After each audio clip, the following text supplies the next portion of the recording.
Rojbaş Çarpel Medya izleyicileri, bir pazar sabahında Siyasetin Gündemi programında Mehmet Gül'le birlikte yine huzurlarınızdayız. Yine bu hafta da bir konuğumuz var. Bu haftaki konuğumuz Deva Partisi Diyarbakır İl Başkanı Avukat Cihan Ülsen. Cihan Bey, hoş geldiniz. Sesiniz kapalı. Geliyor mu sesim? Açık şu an. Şimdi geldi Cihan Bey.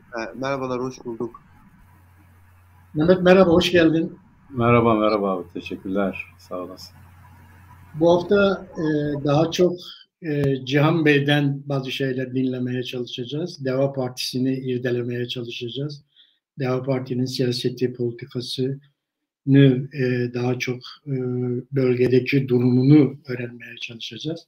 Cihan Bey'i Diyarbakırlılar tanıyor. Cihan Bey sürekli sahada olan biri. Biz de onun sahadaki çalışmalarını izliyoruz. Saha konusunda da onun da görüşlerini almaya çalışacağız.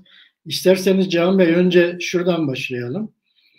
Bu dün akşamki 6 partinin genel başkanlarının yemeği ve orada kararlaştırılan güçlendirilmiş parlamenter sistemle ilgili değerlendirmenizi alalım. Buyurun, sizi dinleyelim Cihan Bey. Merhaba, iyi bir yayın olmasını diliyorum. İzleyenlere de iyi pazarlar diliyorum. Dün gerçekten de Türkiye gündemi bu 6 siyasi parti liderinin buluşmasına ilişkin ortaya çıkacak olan mutabakat metnini bekliyordu. Oradan çıkacak olan sonuçların neye karşılık geleceğini merak ediyordu. Sonunda bir sayfalık bir metin de yayınlandı ve 28 Şubat'ta bence önemli bir tarihte bu hazırlanan çalışmayı kamuoyuyla birlikte paylaşacaklarını da dile getirdiler. Burada önemli ve değerli gördüğüm şey, yani Türkiye'de uzun zamandır olmayan, gerçekleşmeyen bir hadisenin Türkiye'nin içine düştüğü bu durum, içine düştüğü bu kötü durumun, bu kaosun içerisinde kıymetli ve değerli oluşu. Tabii bu buluşmaya bir takım eleştiriler getirilmiş olabilir. Bunun da haklı olan yanları da var. Benim de eleştirdiğim bazı hususlar var. Bu noktada bu partimizin de dahil olduğunu kabul ederek ama bir takım eleştirilerimizi de dile getirmekten bence kendimizi geri tutmamamız gerektiğini ben düşünüyorum. Şimdi Türkiye'de öncelikle siyasi tutumların değişmesi ve değişmesi gerektiğini düşünüyorum. Revize edilmesini değil, değişmesi gerektiğini düşünüyorum. Çünkü Türkiye'deki siyaset ve siyaset alışkanlıkları çok geçmişten miras alarak ve o mirası kül halinde alarak bugüne kadar gelen bir geleneği var. Yapısal sorunlara çözüm bulmayan, herhangi bir şekilde sadre şifa çözümler üretmeyen bir siyasi pratikle Türkiye karşı karşıya. Bu buluşma söz konusu siyasi tutumların radikal bir şekilde değişimine ön ayak olabilir. Bundan dolayı önemli, ilk ve en önemli bana göre karşılığı bu. Çünkü Türkiye biliyorsunuz krizler ve belirsizlikler döneminden geçiyor. Bu krizler ve belirsizlikler döneminden geçerken radikal çözümler sunmadığınız zaman mevcut iktidarı değiştirmeye yönelik makul bir şey ortaya koyamıyorsunuz. Ve vatandaş da söz konusu söylemlerinizi ve sözlerinizi dikkate alarak bu değişime ön ayak olacak desteği de ne yazık ki... Biraz internetten çıkar mısın? Onu kaldırmıyor bu, ben dondum. Mehmet, sesin geliyor senin. Evet. Yani yeni bir siyaset lazım Türkiye'ye ve bu siyasetin de bir revize edici bir siyaset yerine inşa edici ve baştan bütün ilke ve değerleri demokratik ve evrensel değerlere göre dizayn eden bir anlayışın ihtiyaç olduğunu ben düşünüyorum. Bu anlamda bu buluşma önemli bir buluşma. Sadece şu tuzağa düşmememiz lazım. Türkiye'deki en büyük sorun şu anda evet başkanlık sistemi, yani ne olduğu belli olmayan ilkeleri, değerleri, çalışma yöntemi net bir şekilde ortaya konulmayan bir başkanlık sistemiyle yönetiliyor. Bu başkanlık sisteminden rücu edilmesi, geri dönülmesi ve parlamenter sisteme, ama eskinin eksiğini, gediğini, kusurunu da fark ederek yeni bir şey ortaya koyan yeni bir parlamenter sistem önerisiyle bu partiler yan yana geldi ve bununla ilgili 6 siyasi parti ortak bir çalışma içerisine girerek tam da ortak bir mutabakat zemini oluşturdular. Ama Türkiye'nin en büyük sorunu sistem sorunu, başkanlık sisteminden parlamenter sisteme geçiş olarak da değerlendirilmemesi lazım. Bu buluşmayı bir başlangıç, bir niyet beyanı olarak okumak gerektiğini düşünüyorum. Bu eğer diğer toplumsal alanlara, diğer siyasi alanlara, Türkiye'nin diğer meselelerine ve sorunlarına sirayet ettirilmedikçe, kapsamı geliştirilmedikçe, başka aktörlerin bu denkleme girmesi konusunda olumlu, pozitif, müspet yönde adımlar atılmazsa bunun çok sade şifa da olmayacağını da şerhini düşerek belirtmek isterim. Ama kıymetli bir buluşmadır. Türkiye'nin uzun yıllardır beklemiş olduğu, uzun zamandır gerçekten de böylesi bir beraberliğin görülmesi gerektiğini hisseden bir siyasi ortamdan geçiyoruz. Bundan dolayı bu buluşmayı önemli buluyorum. Ama bu buluşmayı önemli bulurken de dediğim gibi şerhlerim de var, eleştirilerim de var. Yani bunun kapsamının daha da genişletilmesi ve Türkiye'de biliyorsunuz 120'ye yakın siyasi parti var. Bunların 20-21 tanesi şu anda seçime girme hakkı kazanmış durumda. Öyle ya da böyle bu kapsamın sivil toplumu da içine dahil edecek bir şekilde genişletilmesi gerektiğini de ayrıca düşünüyorum ben. Teşekkür ederim. Doğru. Yani gerçekten bunun genişletilmesi gerekiyor. Önemli bir adım ama bu adımlar ilk defa yapılmıyor. İşte daha önce biliyorsunuz Demirel'le İnönü'nün bir araya geldiği, özellikle 80'den sonraki dönüşümde Demirel'le İnönü'nün bir araya gelmesinde çok büyük bir şey vardı. Daha önce de kurulan koalisyonlar var. Tabii bunlar farklı şeyler. İşte MHP ile kurulan koalisyonlar vardı. Daha önce Saadet Partisi ile kurulan koalisyonlar vardı. Ama bu defaki biraz daha farklı. Sanki ortak bir anayasaya da giden bir yol gibi. Yani dünkü açıklamalarında sanki o anlaşılıyor gibi. Yani tabii eksikleri, gedikleri var ama önemlidir. Yani sahanın yaratılmasında, yani demokratik zeminin, siyasal zeminin yaratılmasında, o sahanın oluşturulmasında önemli bir adım olarak görüyorum ben de ama bakalım Mehmet nasıl görüyor? Nasıl gördün? Evet. Sizin tabii ki evvela Cihan Bey'e hoş geldin diyeyim. Önemli bir, yani Kürdistan'da önemli değilin başkanıdır. Deva Partisi de yeni kurulan bir parti ve Kürt meselesine ilişkin de önemli şeyler söylediği varsayılan, iddia edilen ya da öyle görünen bir partidir. O bakımdan burada olması da önemlidir. Daha çok bu konuyu konuşmamız lazım. Evet. Bu 6 partinin bir araya gelişiyle ilgili söyledikleri genel olarak doğru. Eleştiriler olmak kaydıyla onları tabii dinleyeceğiz. Neler eleştiriyor kısmen belirtti.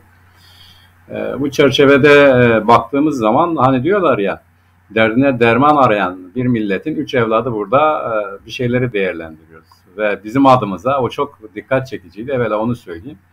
Ve bizim adımıza bir gelecek tasarlayan, bir siyasal gelecek tasarlayan 6 partinin evvela şu iddiasına katılmıyorum. Milletimiz adına bir araya gelen bu 6 parti diyor. Biz kendimizi onun dışında tutuyoruz. Bizim adımıza değil. Yani onlar bizi de dışlayarak, örneğin orada işte 25-30 milyon nüfusa sahip bir milletin ve Türkiye'nin de en önemli meselesi olan Orta Doğu'nun ve dünyada da bugün gündeme gelen bir mesele hakkında herhangi bir şey söylemeden millet demeleri, bizde katmaları büyük bir yanlış. Biz kendimizi onun dışında tutuyoruz. Zaten onlar bizi dışlamış durumdadır. Bu toplantı doğal olarak kendi açımızdan değerlendireceğiz. Yani derdine derman arayan bir millet olarak değerlendireceğiz. Ve açıkçası hem Türkiye'yi hem Kürdistan'ı viraneye çeviren bu hükümetin gitmesi dışında neredeyse hiçbir ortak yanımız yok. Yani deklarasyonlarında yok. Örneğin şöyle bir şey oldu. İlkin bir araya geldiklerinde sanki de demokratikleşme, Türkiye'nin demokratikleşmesi çerçevesinde bir gelecek tasavvuru amacıyla bir araya geliyor bu partiler. Ve herhalde gelecekteki Türkiye mevcuttakinden daha iyi olacak gibi bir izlenim, bir algı yaratıldı. Fakat şöyle gerçekleşti bu süreç. Yani bu 6 tane siyasi partinin bir araya gelmesiyle beraber somutlaşan şu oldu. Yani Kürt meselesi vardır, tanıyoruz. Çözüm yeri parlamento, muhatabımız HDP'den. Geldiğimiz yer HDP'nin ve HDP gibi diğer partilerin de dışlandığı, hiç kale alınmadığı, hiç bunların görüşlerinin yansıtılmadığı ve aynı zamanda Kürtlere gelince de hiçbir zaman zaten söze edilmediği bir zihniyetle bir araya geldiler. Toplandılar ve Amentü'yü de kabul ettiler. Dediler ki biz bütün bu meseleleri anayasanın değiştirilemez denilen maddelerine dokunmadan yapacağız. Esası bu yani. İşin şeyi budur. İşin püf noktası budur. Her ne kadar yeni bir anayasa oluşturulmalı vesaire diyorlar ise de beyan ettikleri anayasanın değiştirilmez prensipleri değiştirilmeden biz demokratikleşeceğiz dedikleri zaman zaten bu antidemokratik bir uygulamadır. Yani bundan ne demokrasi çıkar, demokrasinin kırıntısı da çıkmaz.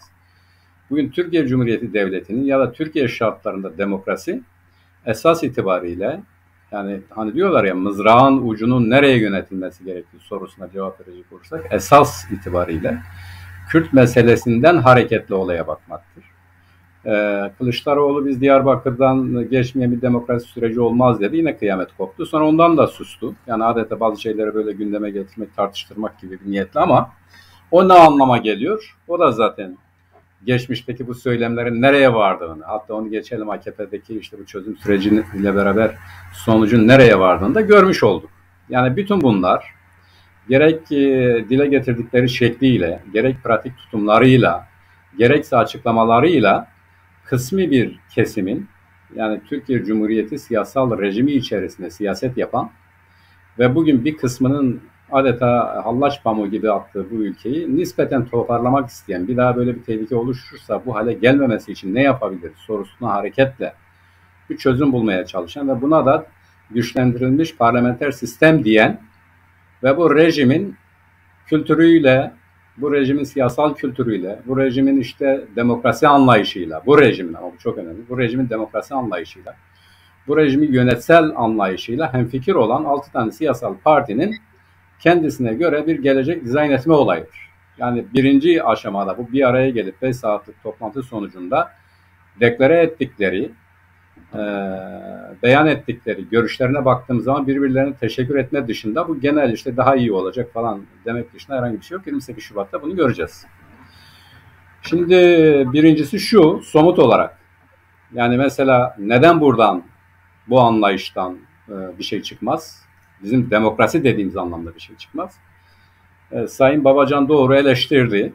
Dedi ki burada diğer partiler de olmalı. HDP ve diğer Türkiye'deki 3. cephe, 3. ittifak, 3. yol olarak tarif edilen diğer siyasi partiler de olmalı dedi.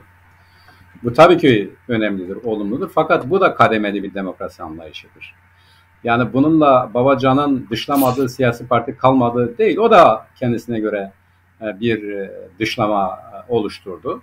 HDP olmalı. Türkiye'deki diğer işte o 3. ittifak olmalı, ama peki diğerleri niye yok? Yani Türkiye'nin geleceği ya da işte Kürtlerin de içerisinde bulunduğu Türkiye'nin geleceği tartışılırken kendisine Kürt Partisiyim diyen, öyle kurulan, Kürdistani Parti olarak tabir edilen, bugün haklarına kapatılma davası açılan ve görüşleri olan, bunu olan, şunu olan, çözüm önerileri olan partiler neden burada?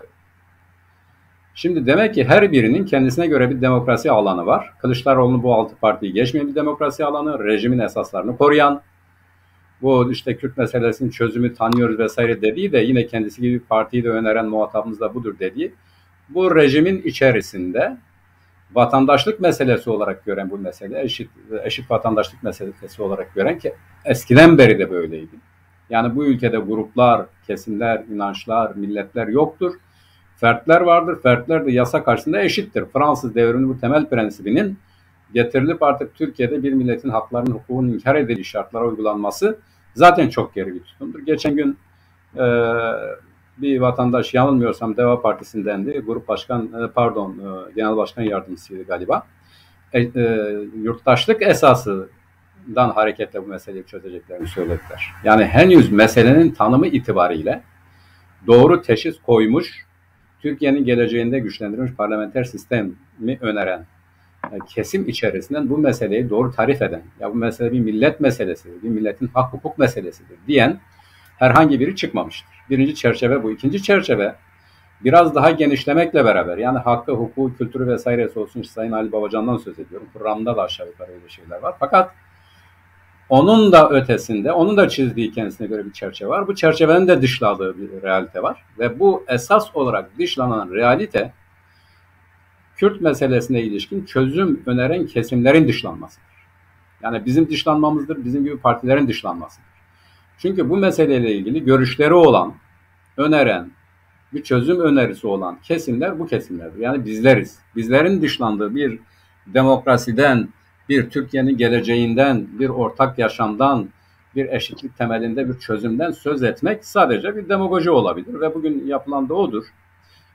O bakımdan ben tabii ki bu rejimin değişimi, bu düzen, yani mevcut iktidarın değişmesi dışında aramızda bir ortaklık yoktur derken biraz abarttım ama esası itibariyle mevcut rejimin sürdürülmesi konusunda bizimle bu mevcut kesimler arasında radikal temelden bir ayrılık vardır. Olaya bakışımız bütünüyle farklıdır.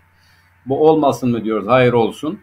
Ancak geçmişte olduğu gibi yetmez ama evet değil. Biz evet demiyoruz. Bu da yetmez. Buna karşı bizim mücadele etmemiz lazım.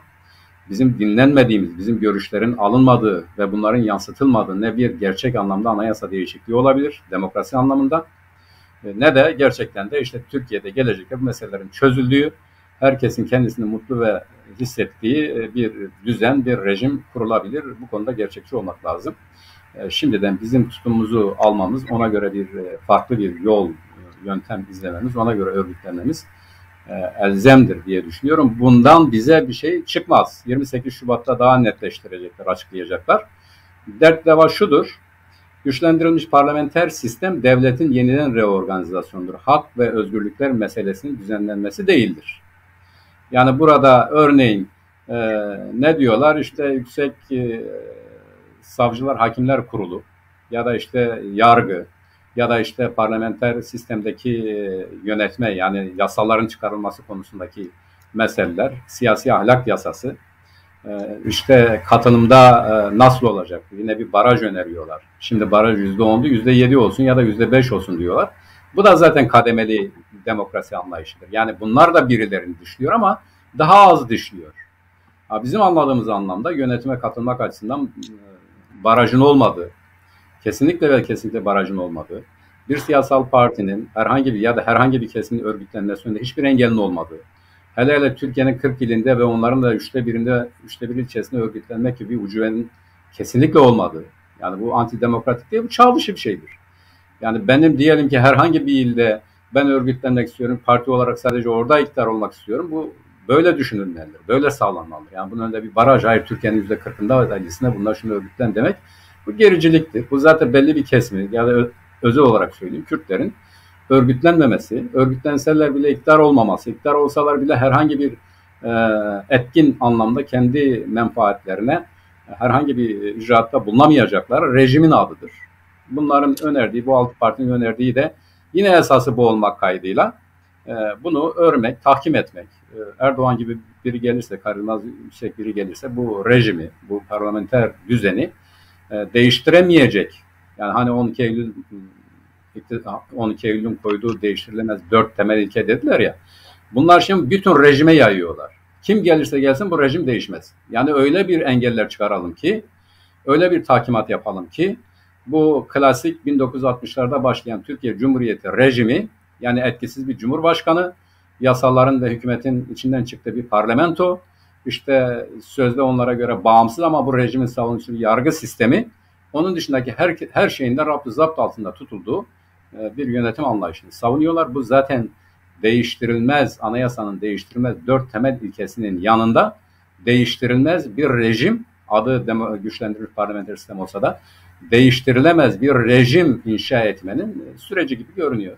Yani hatta öyledir diye düşünüyorum ama umalım, dileyelim ki işte Babacan gibi insanlar biraz artsın, diğerleri katılmadan, herkesin rızasının alınmadığı bir rejim kurulamaz, bir anayasa yapılamaz diyenlerin çoğaldığı bir yapı ortaya çıkar ve iyi bir gelecek hep birlikte örülür. Ama şimdi gördüğüm kadarıyla maalesef süreç ilerledikçe de Bunlar kendilerine güvendikçe de öyle görüyorlar. Eskiden diyorlardı ki HDP olmasa biz bu rejimi gönderemeyiz.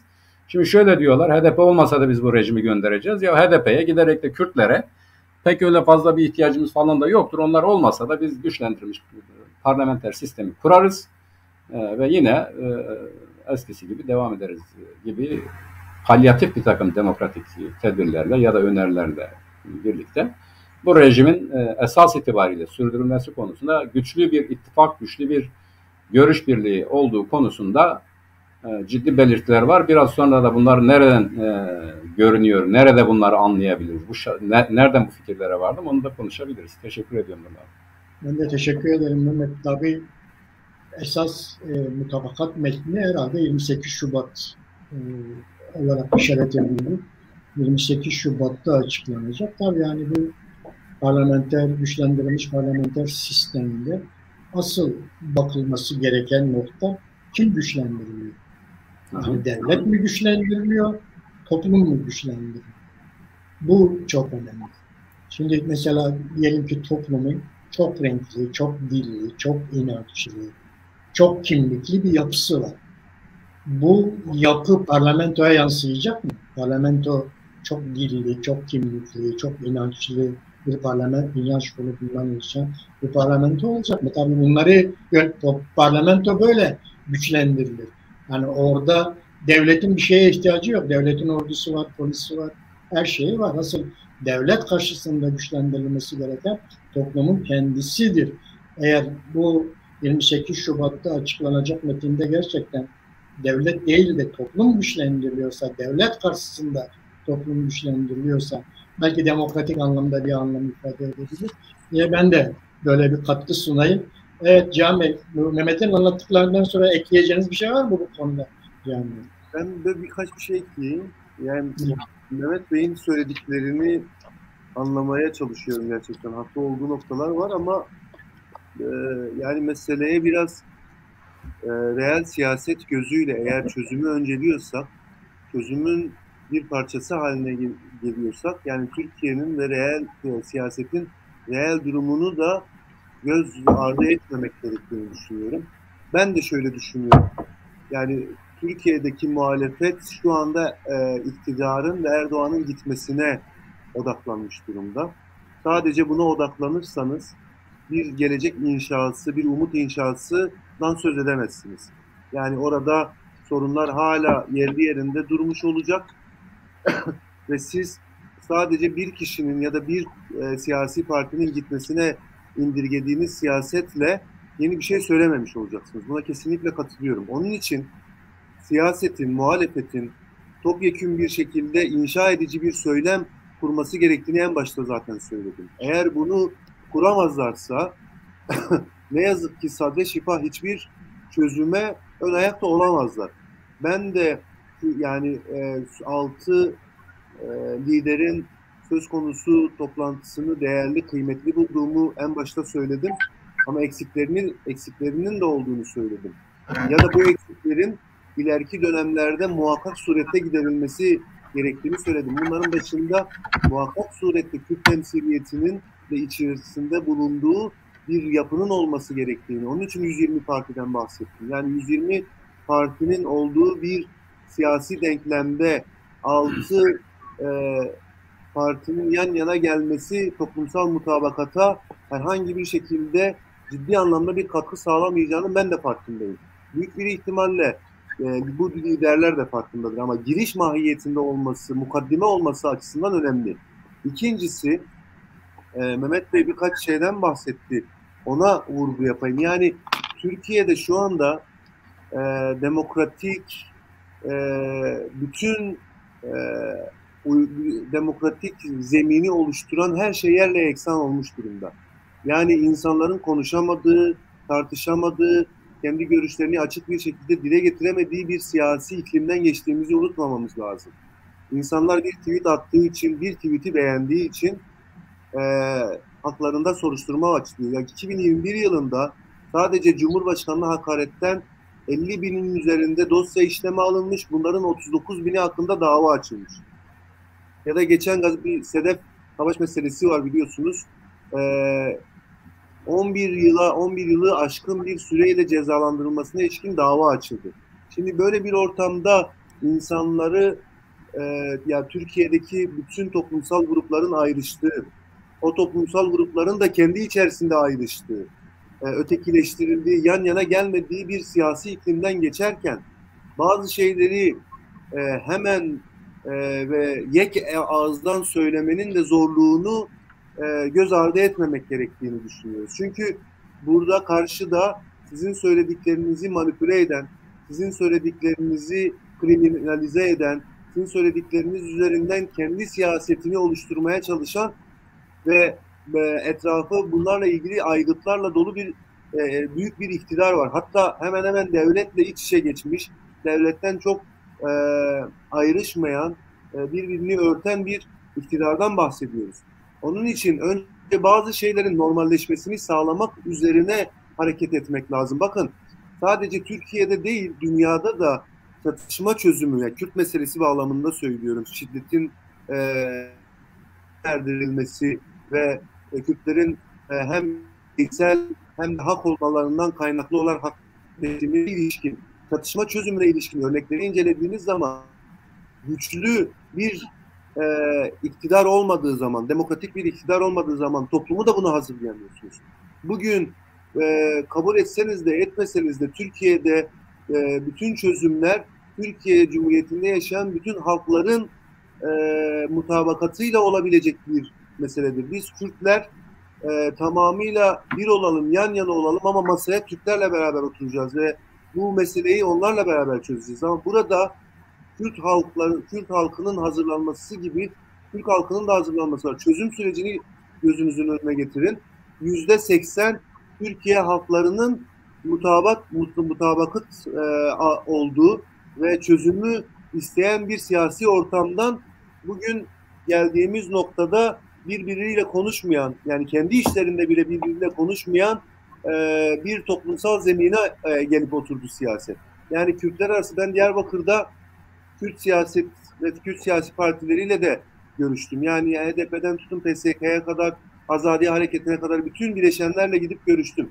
Gidip görüştüğüm zaman onlara da şunu söyledim. Yani biz oturduğumuz zaman %80-90 aynı şeylerden bahsediyor, aynı şeyleri konuşuyoruz. O zaman bu kadar ayrı gayrı olmamızın, bu kadar bu kadar bir masada oturamamızın nasıl bir gerekçesi ve nasıl bir tutumu, ahlakı olabilir diye kendi içimizde sorgulama yapmamız gerekiyor. Bu siyasi zemin, bu ideolojik zemin, bu toplumsal zeminini inşa etmeden, yeniden kurmadan, çünkü çok ciddi hasarlar aldı. Bunları kurmadan bizim herhangi bir şekilde en ufak bir meseleyi bile konuşacak gücümüz yok. Yani bugün elektrik zamları, doğalgaz zamlarına ilişkin bile farklı söyleyen, farklı çözümleri olan, yan yana gelmeyen bir siyasi durumdan, bir siyasi yelpazeden bahsediyoruz. Çünkü tam da iktidarın istemiş olduğu bir oyunun içerisine itilmiş durumdayız. Ben de diyorum ki muhalefet olarak, ben de muhalefette Deva Partisi'nde siyaset yapan bir Kürt olarak diyorum ki artık oyunu biz kuralım. Oyunu biz kuralım. Oyunun kurallarını da biz belirleyelim. Oyunun prensiplerini de biz belirleyelim. Ne zaman başlayacağını, ne zaman biteceğini biz de belirleyelim. Bugün 6 lider toplandı. Bunu cesaretlendirelim. Ama şunu da söyleyelim. Buraya, bu masanın etrafını daha da genişletmemiz lazım. 120 siyasi parti mi var? 120 siyasi partinin temsilcilerini çağırıp onların ne söylediğine kulak vermek. Onların bu denklemin içerisine nasıl girileceğini ana hatlarını belirleyecek bir iklim oluşturmamız lazım. Ama buradan olumsuz bir şey çıkacak, buradan çok topluma ilişkin bir şey çıkmayacak varsayımı bence çok ciddi yapılacak hamlelerin de önüne geçecek bir şeydir. Şimdi ben hukukçu olduğum için ben biliyorum, yani bir yasa yaptığınız zaman ya da bir anayasa yaptığınız zaman şuna bakarsınız, bireyin özgürlükleri mi ilk başta anlatılıyor yoksa devletin hak ve sorumlulukları mı anlatılıyor? Eğer birey önceleniyorsa o anayasa demokratik, evrensel bir anayasadır dersiniz. Bu noktada elbette bir sıkıntı yok. Ama bugün meclisin güçlendirilmesinden tutun da bu siyasi partilerin yan yana gelmesini toplumun yararına yapılmış bir şey olarak görmemiz lazım. Çünkü toplum hallaç pamuğu gibi dağılmış ve yan yana gelme konusunda ciddi problemleri olan bir toplumsal sosyolojiyle karşı karşıyayız. Önce bunun tamir edilmesi, düzenlemesi lazım. Şimdi ben o örneği veriyorum. Burada da örneği verip kapatayım. Filminde, Dövüş Kulübü filminde iki kişi konuşuyorlar. Diğeri diyor ki, niye buraya geliyorsun? İnsanların ölmekte olan bir Metodist kilisesinde gruplara katılan birine, insanlar öleceğini anladıklarında konuşma sırasının kendilerine gelmesini beklemeden diğer tarafı dinliyor diye bir cümle kuruyor. Şimdi ben de diyorum ki, Türkiye'deki siyaset ölmek üzere, Türkiye'deki toplumsal mutabakat ölmek üzere ve bizim birbirimizi dinlemek dışında başka bir seçeneğimiz kalmamış durumda. Onun için Kürtleri dinlemeden, Kürtleri bu işin içerisine dahil etmeden, Kürtlerin sözünü kulaklarımızdan eksik etmeden yapılabilecek her türlü siyasi manevra kısır bir döngü oluşturur. Buna ben de katılıyorum. Ama her bir çabayı da küçük damlalar olarak görün. Bu küçük damlaları desteklemek, cesaretlendirmek, onların daha büyük bir damla olmasını sağlayacak bir siyasetin önünü de açmak gerektiğini düşünüyorum. Onun için bu çaba önemli, cesaretlendirmek lazım. Eksiğini söyleye bizim tamamlamamız gerektiğini düşünüyorum. Doğru. Teşekkürler Can Bey. Evet, gerçekten eğer Kürtlerle ilgili bu süreç demokrasi mücadelesini ilgilendiriyorsa, tabii Kürtlerin bu sürece kendi kimlikleriyle katılmasını da önünü açmak gerekiyor. Bu da çok önemli. Kürtlerle ilgili bir şey varsa ki görüyor, görünüyor ki Kürtlerin demokrasi meselesinde Kürt meselesinin önemli bir boyutu var. Sizin parti programınızda da ben okudum. Gerek dış ilişkilerde, gerekse ülkenin demokratikleştirilmesinde, gerekse ülkenin refahının arttırılmasında programda Kürt meselesine önemli bir atıfta bulunuyorsunuz. Ben programı incelediğimde onları gördüm. Ama yine sizin programınızda Kürt meselesinin bir dil meselesine indirildiğini de gördüm. Özellikle yani o programın özgürlükçü, katılımcı ve çoğulcu demokrasi bölümünün temel hak ve özgürlükler anlatımında sadece bu meselenin dil boyutuna indirgendiğini de gördüm. Bunu nasıl değerlendiriyorsunuz Cahit Bey? Yani programınız, biraz kendinizi anlatmanız. Bakın bizim programımız bir tartışma programı değil. Çağırdığımız konukların kendilerini özgürce ifade ettikleri bir program yapıyoruz. Sorduğumuz sorular da bunu açmak için. Sizin kendinizi daha iyi anlatmanız, Çarpel Medya izleyicilerinin sizi daha iyi tanıması için sorduğumuz sorular. Bu anlamda programsal olarak ben okudum. Yani sadece dil boyutuyla gördüm ben olayı. Nasıl değerlendiriyorsunuz? Bir Kürt olarak. Evet. Ya şunu belirtmek lazım ve gözden kaçırmamak lazım. Deva Partisi'nin programı bir çerçeve program. Bir çerçeve program olduğu için de orada genel, soyut ilke ve değerlerden bahsediyor aslında. Yani siz ekonomiye ilişkin olarak da sayfaları karıştırdığınızda, hak ve özgürlüklere ilişkin, eğitime ilişkin, sağlığa ilişkin, dış politikaya ilişkin de baktığınız zaman genel kurallar ve üst çerçeveden bahsediyor. Şimdi bizim biliyorsunuz Deva Partisi olarak önce bu program meselesini anlatayım, ondan sonra Kürt meselesine geleceğim. Deva Partisi olarak bugüne kadar 5 tane eylem planı açıkladık. İşte tarım, bilişim, geçen gün ekonomi eylem planı gibi eylem planları açıkladık. Bu eylem planları ne demek? Bu eylem planları şu: bizim parti programımızda bahsetmiş olduğumuz, soyut olarak bahsetmiş olduğumuz ilke ve değer üzerinden konuştuğumuz şeyleri somuta indirgeyen ve o orada bahsedilen ilkelerden ne kastettiğimizi daha somut, açık, anlaşılabilir ve pratik olarak eylemsel karşılıklarının neler olduğunu eylem planlarımızla anlatıyoruz. Yani Türkiye'de tarımı değiştireceğiz bir önermedir ama bu önermeyi nasıl yapacağımızı biz eylem planlarımızla İşte vahşi sulamayı sona erdireceğiz. Çiftçilerin işte kullanmış olduğu gübre ve mazotta ÖTV, KDV almayacağız gibi bunu somut bir şekilde ortaya koyan eylem planlarımızı açıklıyoruz ve bu eylem planlarımızın 5'i açıklandı. Daha önümüzde bu 20'ye tamamlanacak. Bunun içerisinde Türkiye'deki hak, hukuk, özgürlük probleminden tutun da eğitim, sağlık problemine, oradan tutun da Kürt meselesine kadar bütün eylem planlarımızı bir kamuoyuyla paylaşacağız. Bu eylem planlarını kamuoyuyla paylaşırken de şöyle bir iddiayla da çıkmıyoruz insanların önüne, toplumun önüne. Evet, bu eylem planlarını hazırladık. Bunun arkasında ciddi bir çalışma var. Ama bu eylem planları dışarıdan gelecek görüş, öneri ve eleştirilerle sürekli olarak yenilenebilir bir eylem planı olacak. Yani tek doğrunun bizde olduğunu söylemeden biz bu eylem planlarını açıklıyoruz.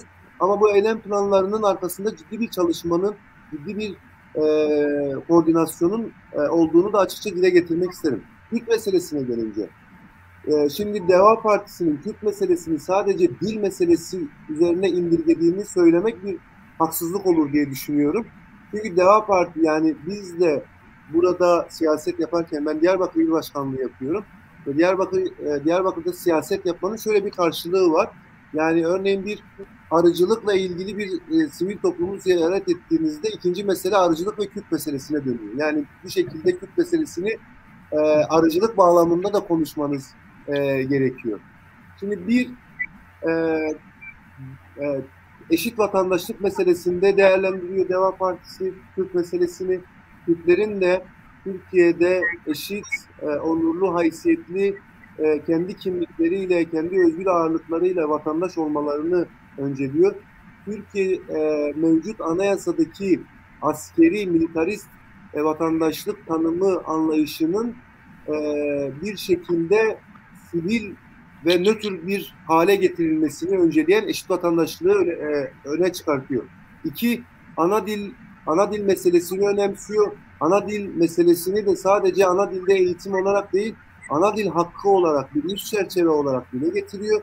Bunun içerisinde ana dilinin kamuda kullanımından tutun da eğitimine kadar bütün alanlarını ortaya koyuyor. 3. Türkiye'deki çatışmanın sona erdirilmesi, şiddetin sona erdirilmesi ve çatışma çözümünün bir an önce devreye girilerek şiddetten arındırılmış bir Türk realitesini önemsiyor. Ve siz de söylediniz, aslında satır arasında onu söylediniz. Biz şuna inanıyoruz. Genel Başkanımızın da birçok programda, birçok söyleşide söylemiş olduğu şeyin aslında temelinde de bu var. Kendisi de bunu söylüyor. Türkiye'de siz eğitimi konuştuğunuz zaman Kürt meselesine gelmemeniz namümkün. Siz Türkiye'de sağlığı konuştuğunuzda Kürt meselesine gelmek zorundasınız. Ekonomiyi Kürt meselesine gelmek zorundasınız. Dış politikayı konuştuğunuz zaman Kürt meselesine gelmek zorundasınız.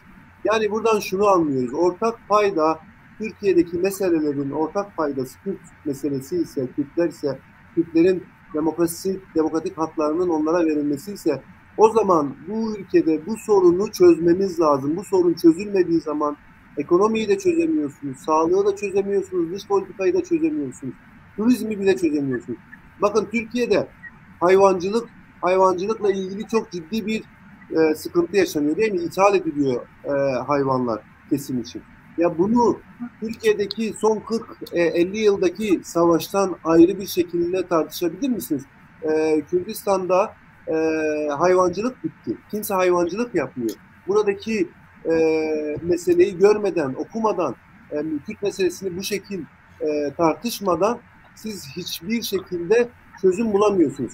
Deva Partisi de bunun bilincinde olduğu için de bütün meselelerin arasında önce Türkiye'nin demokratik yani yıkılan demokratik rejiminin inşa edildikten sonra insanların birbirlerini anlayacağı, göreceği, duyacağı, birbirlerine göz mesafesinde olabilecekleri bir zemin hazırlamak.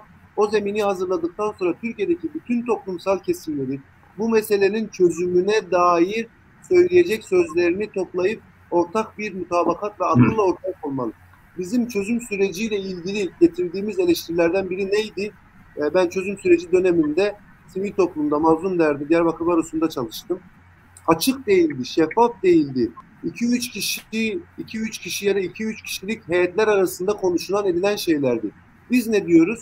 Biz diyoruz ki eğer bir daha böyle bir süreç gerçekleşecekse bunun açık, şeffaf, mecliste, sivil toplumun, Türkiye'deki bütün toplumsal grupların temsil edilebileceği bir zeminle tartışılması gerektiğini, birinin diğerini ötekileştirmediği, ayrıştırmadığı, diğerinin ne söylediği konusunda rezervi olmayan bir siyasi iklim yaratmamız lazım. Tek kıssa şu, şiddeti kesin ve kesin dışlamamız lazım. Silahı, şiddeti bu denklemden çıkartmamız lazım. Silahı, şiddeti bu denklemden çıkarttığımız müddetçe istediğimiz şeyi istediğimiz şekilde ve korkusuzca dile getirebilmeliyiz. Deva Partisi Kürt meselesine de böyle bakıyor.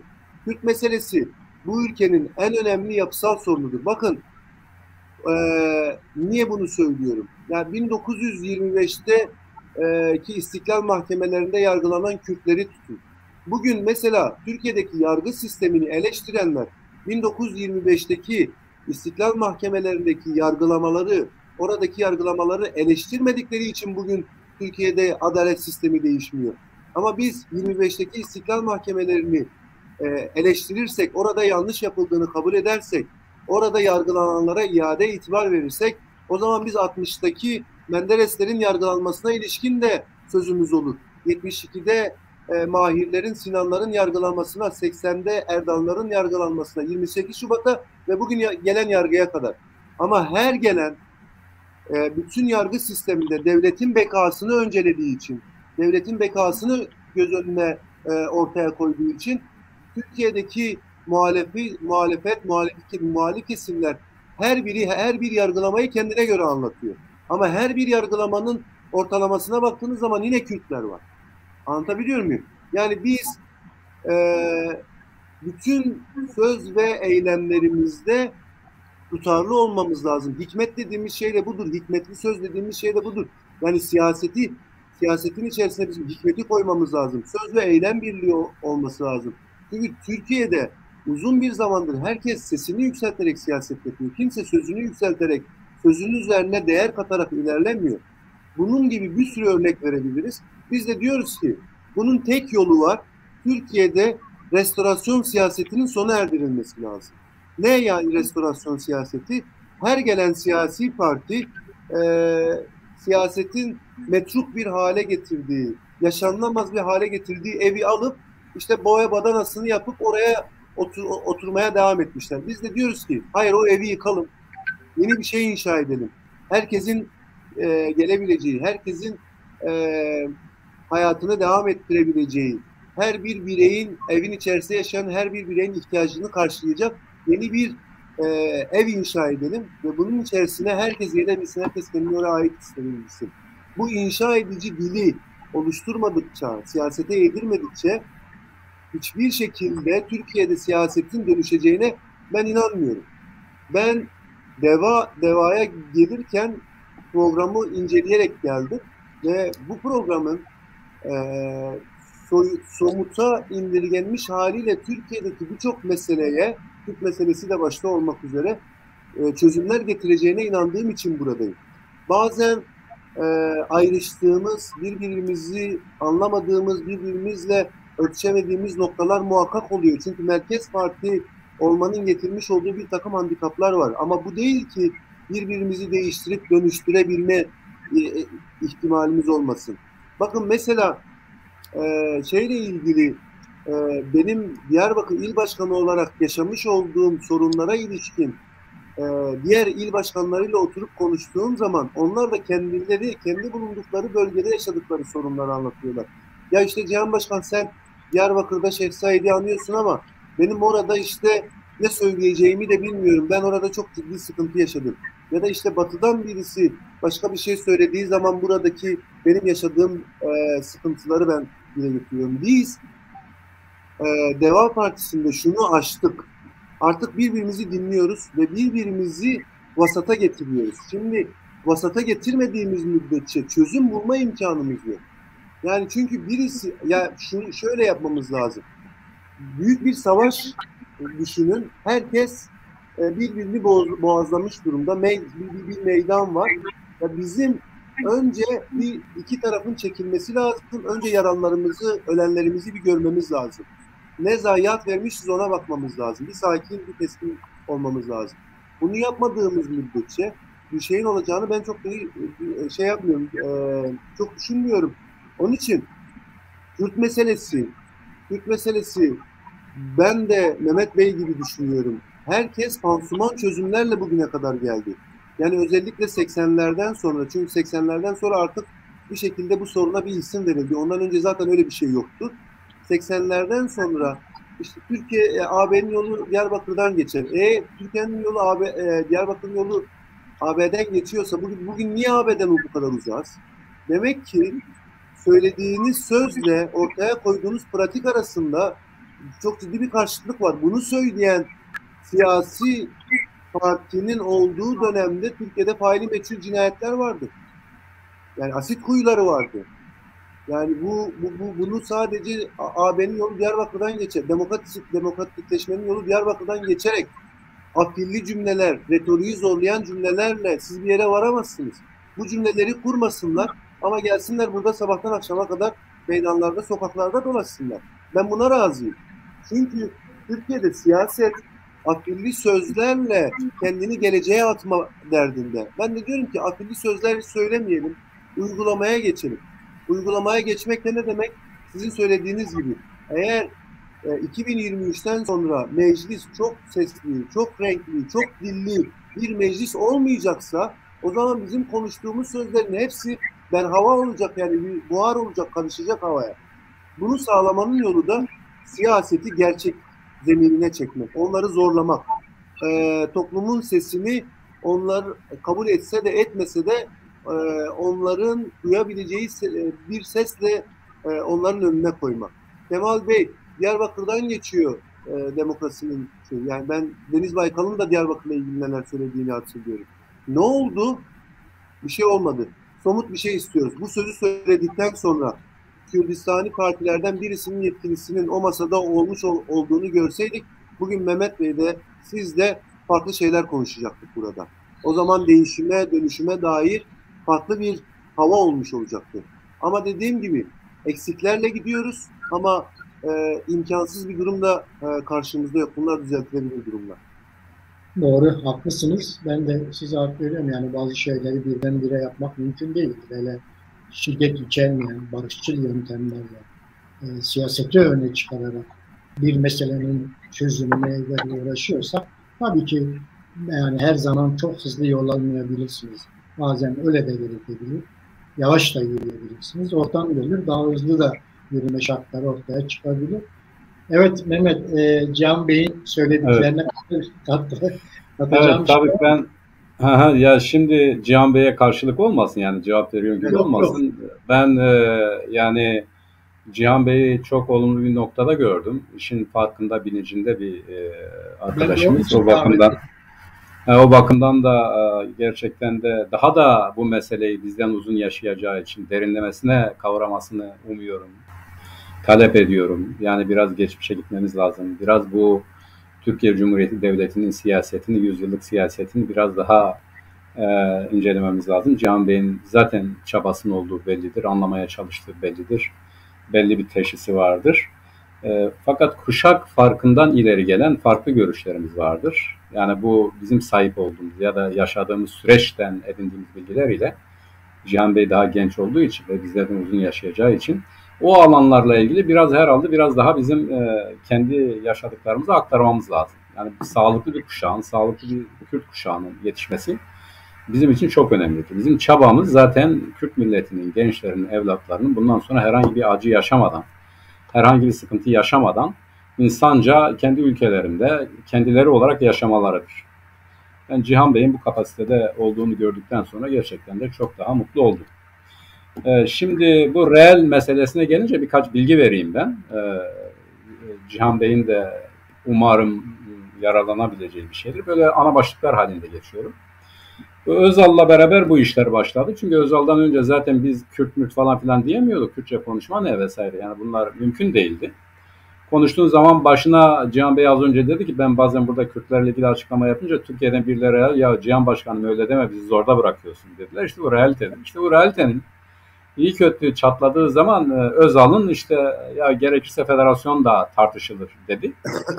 Bu tartışmadan sonra o zaman da bir hatırlıyorsunuz bir ateşkes süreci vesairesi vardı. Bunu dedikten sonra bu ateşkes sürecini şu Bingöl'deki Bingöl-Elazığ yolunda bir kestiler mi? 32 tane asker orada kurşuna dizildi. Silahsız asker yani terhis edilen ve ondan sonra da yıllarca süren, yıllarca demeyeyim yani 4 ayı sürekli yani kesintisiz ama 2 yılı da gerçekten de çok derinlemesine devam eden bir imha hareketi başladı. Yani bu önemli. Bakın yani dedi ki federasyonu tartışacağız. İçinde bulunduğumuz ortam neydi? İşte iyi kötü meselenin tartışıldığı bir meseleydi ama bu bitti ve korkunç bir kıyım geldi. O dönemi anlatan kitaplara baktığınızda denilir ki ya işte o gerillaların bağırsakları böyle kilometrelerce kayalara serpiştirildi. O kadar ciddi bir katliam, o kadar ciddi bir imha hareketi başladı. Ve o sonra Demirel geldi. Kürt realitesini tanıyoruz dedi İnönü ile beraber. Ondan biz tabii biraz faydalandık. İçerideydik o zaman. Şartlarımız çok kötüydü. Biraz böyle biz de ya gerçekten de öyle bir şeymiş algılayalım diye bizi o kötü şartlardan Eskişehir'den çıkardılar. Onun sonrası çok ciddi bir Tansu Çiller ve Doğan Güreş. Bu da bir darbeydi. Aynı zamanda bizim bu AKP döneminde de gelen işte böyle bu genelkurmayın değiştirilmesiyle beraber gündeme gelen imha hareketleri işte bu çözüm sürecinden sonra. O zaman da Doğan Güreş ile Tansu Çiller geldi. Ve Tansu Çiller şöyle bir gerçeği dile getirdi. Tırnak içerisinde söylüyorum. Dedi ki bu Dersim'deki köyleri bombalayan helikopterler PKK'nındır Afganistan'dan geldi dedi. Yani mesela bu şimdi inanılmaz bu kuşaklar bunu duyarsa Allah Allah ya böyle bir yalan söylenir mi? İşte bu yalanı söyledi. Yani Afganistan'dan gelen PKK helikopterleri Dersim'in köylerini bombaladı dedi. Şimdi bu ayrı bir kırım dönemi oldu. Yani Demirel'in Kürt realitesini tanıyoruz dedikten sonraki hadiseden söz ediyorum. Ve sonra ne geldi? İşte bir milli koalisyon aynen bunun gibi. Yani ANAP, DSP, MHP'den müteşekkil bir koalisyon oldu. Zaten o süreci de biliyoruz. Sonra hani diyorlar ya bir güneş gibi doğan AKP geldi ve bu çözüm süreciyle beraber yani söylemediği, yeryüzünde söylemediği iyi bir şey kalmadı AKP'nin. Biz yaparız, biz ederiz, her şey biziz falan filan vesaire. En son çözüm süreci gerçekten Türkiye tarihinde önemli bir momentti. Yani moment olarak yani söylem olarak söylüyorum. Bununla vardığımız yerde ne oldu? Bu çözüm sürecinin son bulup bizim bu işte Kürdistan'daki o Hendek meselesiyle beraber bütün bir Kürt popülasyonunu Özal'ın Van'dan başlarız Mardin'e kadar sınır boyundaki 2,5 milyonu boşaltır bu işi öyle çözeriz dedi ve yaptı. Bunlar da işte bir 3-5 diri noktamız kalmıştı. Yani Kürtlerin Kürt olarak yaşadıkları işte Surmuş, Nusaybin'miş, Vartöy'müş vesaire belli yerlerde 13-14 yerde. Buralarda halaç pamuğu gibi attılar. Şimdi reel siyaset bu. Neden bunu söylüyorlar? Bu belki biraz farklı algılanabilir. Ya bu gevşetip sıkma hadisesidir. Ve bütün bunları da zamana yayarak asimile meselesidir. Yani gevşetip onun bir ortaya çıkmasını görmek, encamını görmek ve sonra ezmek ve yeniden zaman içerisinde yine bunu giderek daha da küçültmek, daha da küçültmek, daha da küçültmek.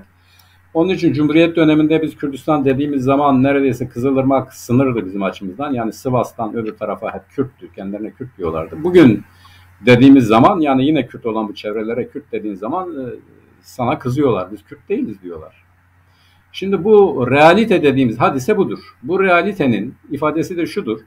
Zaman ilerledikçe, geliştikçe, ileriye doğru gittikçe Kürt varlığı daralıyor. Bu baskılardan hareketle, asimilasyondan hareketle. İşte kendimizi biz acaba hangi şekilde ifade edersek doğru hareket ederiz konusundaki tereddütlerimizden hareketle biz küçülüyoruz ama maalesef bizi kuşatan bu egemenlik sistemi giderek her gün biraz daha pekişiyor. Bugün artık güneyde de 17-18 tane karakolları vesaireleri vardır. Güneybatıda işte girmişler belli yerler. Afrin artık Afrin'deki Türk kimliği veriyorlar vesaire. Bütün bunlar da reel olanlardır. Yani reel siyaset, reel görüntüler de böyledir. Bunu görmemiz lazım. Realiteden hareket ettiğimiz zaman Can Bey'in bunu zaten farkındadır ama biraz daha hatırlatmak istedim. En güzel sözü şudur. Biz ona katılıyoruz. Zaten PAK'ın varlığı da odur. Kürtler bir arada olmalı. Farklılıklarıyla, renklilikleriyle, yani farklı inanabilir, farklı düşünebilir. Ama birlikte hareket etmek, ortak mefkure için hepimizin görevidir. Nedir bu? Bir millet olarak kendi ülkemizde yaşama. Bu kadar basit.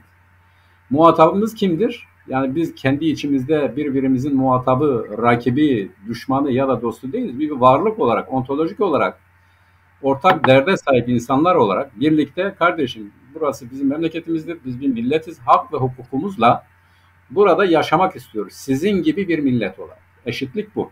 Bizim eşitlikten anladığımız bu. Ama bugün bu 6 partinin ya da diğerlerinin eşitlik dedikleri zaman işte yasa karşısında herkesin vatandaş olarak eşit haklara sahip olması, bu farklı bir şeydir. Yani bu ikisi çok farklı bir şeydir. Milletlerin eşitliği üzerine kurulan bir cumhuriyet ayrı bir şeydir. Bir cumhuriyetin eşit haklara sahip vatandaşlara sahip olması ayrı bir şeydir. Bunu ayırmak lazım. Yani burada eşitlik değil.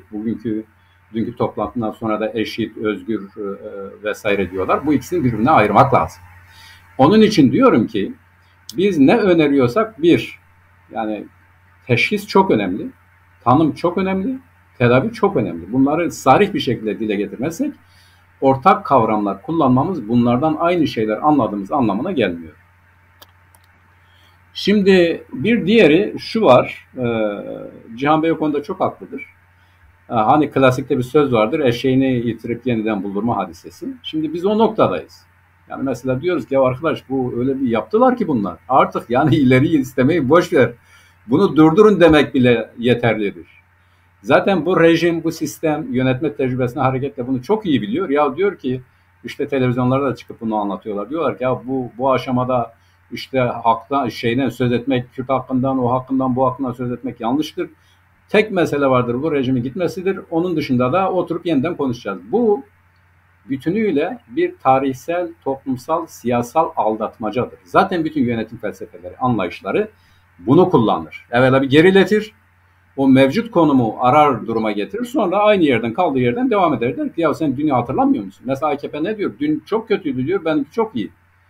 Şimdi dün de iyi değildi. Yani bu AKP geldiği zaman niye iktidar oldu? Çok kötü bir yönetim olduğu için AKP geldi. Yani bunu bilelim. Herkes dedi ki AKP iyidir, solcular vesaireler, AKP'ye kredi açtılar vesaire. AKP kötü bir rejim vardı. Onun için geldi. Şimdi AKP kötüdür. Gelecek rejim ondan daha iyi olur dediğimiz hadise AKP öncesindeki mantalitenin, yani demokrasi dediğimiz ama onların kendilerinin de ya biz demokrasiden onu anlamıyoruz dedikleri. Çünkü eleştiriyorlar, diyor siz güçlerin parlamenter sistemi diyorsunuz ama işte 1960'tan sonraki parlamenter sistemden mi? Yok biz daha iyisini savunuyoruz diyorlar. Oysa savundukları birebir 1960 anayasasıyla beraber etkisiz bir cumhurbaşkanı, bir oraya sadece senatoyu koymuyorlar, ikinci bir meclisi. Belki onu da koyarlar, onu bilemiyorum.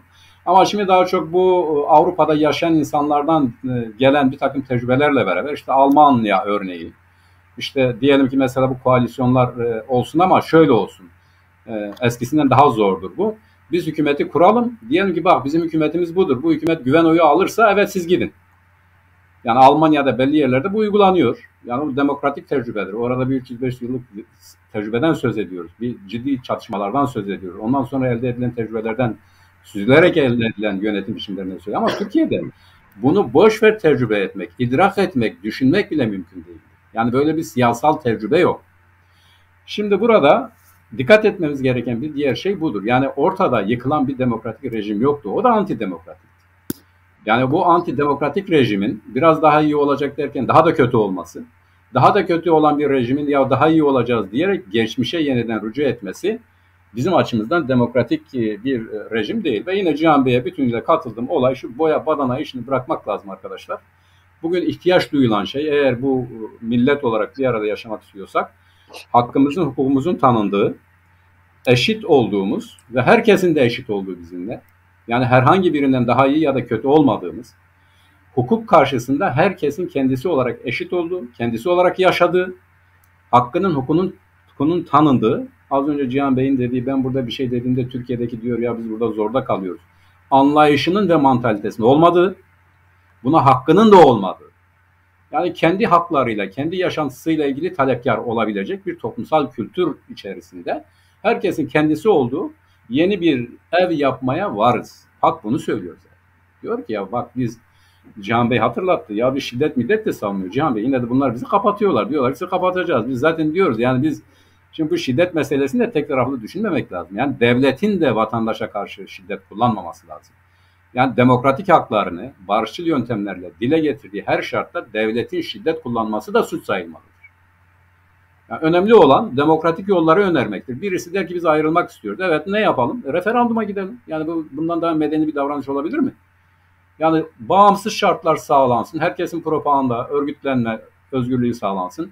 Bunlar yerine getirilsin. Kim ne yapmak istiyorsa soralım bu halka. Eğer çoğunluk istiyorsa ona göre bir hukuk, bir yeni rejim oluşturulsun. Şimdi bunlar bizi o kadar çok seviyorlar ki ama sevdikleri için de o kadar çok öldürüyorlar ki. Yıllardır, 100 yıldır seve seve bitiremediler bizi. Bak seve seve bitiremediler. Hala varız. Şimdi bu kadar seviyorsanız arkadaşlar yani herkesin eşit olduğu bir rejim kurmaya var mısınız?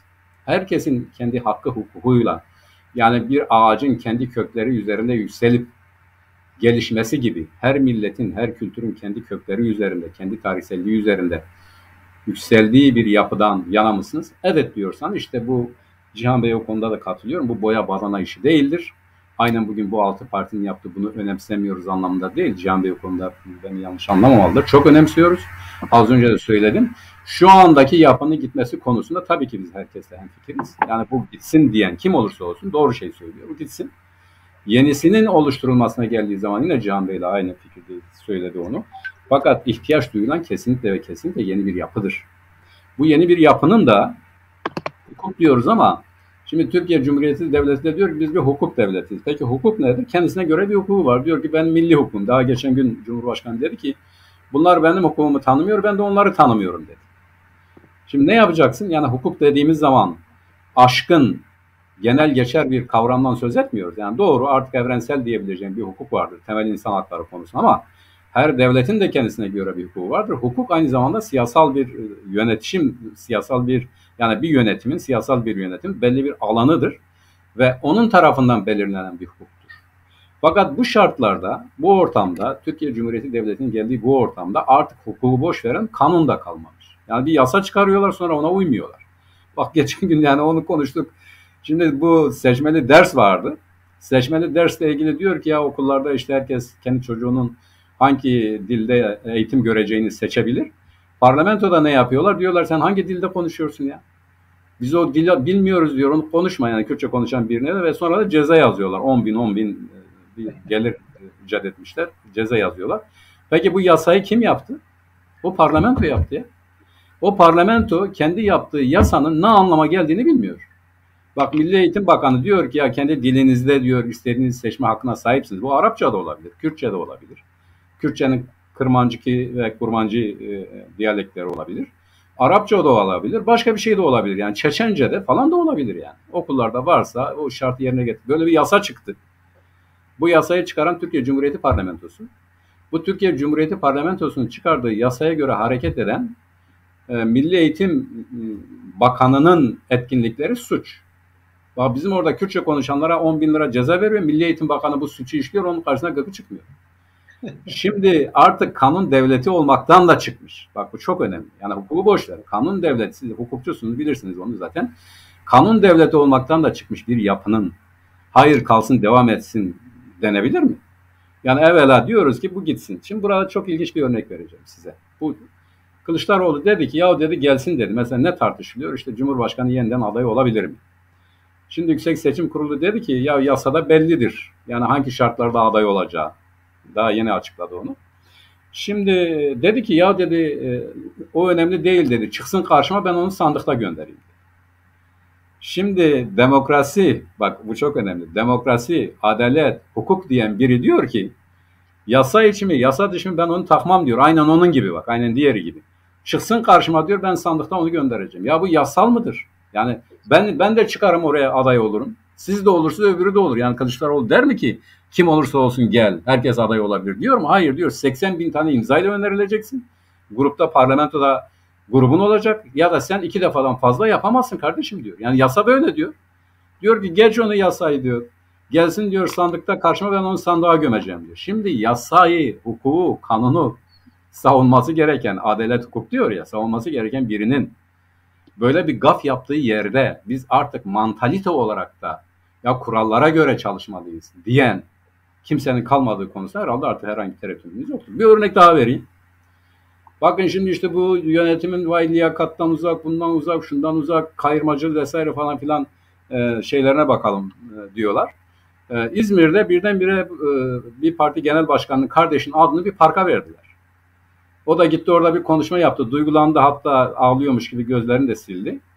Ama kimse demedi ki ya arkadaş siz bunun adını niye buna veriyorsunuz? Yani bu adam kimdir? Ne yapmış? Ne etmiş? Eleştirdiğiniz duruma düşmüyor musunuz? Yani mesela AKP her yere herkesin adını veriyor ya. Yani siz buraya bunun kardeşinin adını verdiniz ya da abisinin adını. Tamam verdiniz. Peki kimdir bu adam? Yani ne yapmış? Adı oraya verilebilecek biri midir? O konuda bir kariyeri var mıdır? O konuda bir topluma hizmet ettiği bir yapısı var mıdır? Hiç onu aldırmadan kimse de demedi ki ya arkadaş biz eleştiriyorduk bu tip şeyleri. Aynı şeyleri yapıyoruz, bu yanlıştır diyorlar mı? Demiyorlar. Şimdi mesele tam da budur. Gerek adalet, gerek hukuk, gerek evrensel hak ve hukuk açısından şu anda ona göre adım atmayan birilerini, Cihan Bey onu onun için söyledim, gelecekte yani kendilerini güvenceye aldıklarında onu yapacaklarına ilişkin fazla iyi niyetli olmamak lazım.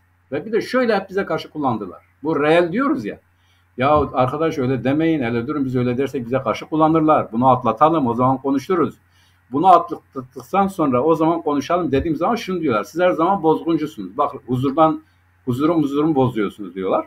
Ya işte ne güzel bak rahatladınız. Kötü olan gitti, biz iyiyiz. Yani sen niye kendi haklarını öne çıkarıp bölücülük yapıyorsun diye her zaman bizi baskı altına almışlar. Bizim en önemli tecrübelerimizden biri de budur. İnanın ki demokratik ve adil bir rejim isteyen, demokratik ve adil bir rejim isteyen kişi bugünden itibaren ben bunu söylersem bunu böyle kullanırlar diyenlerden korkmaz. Toplumu cesaretlendirir.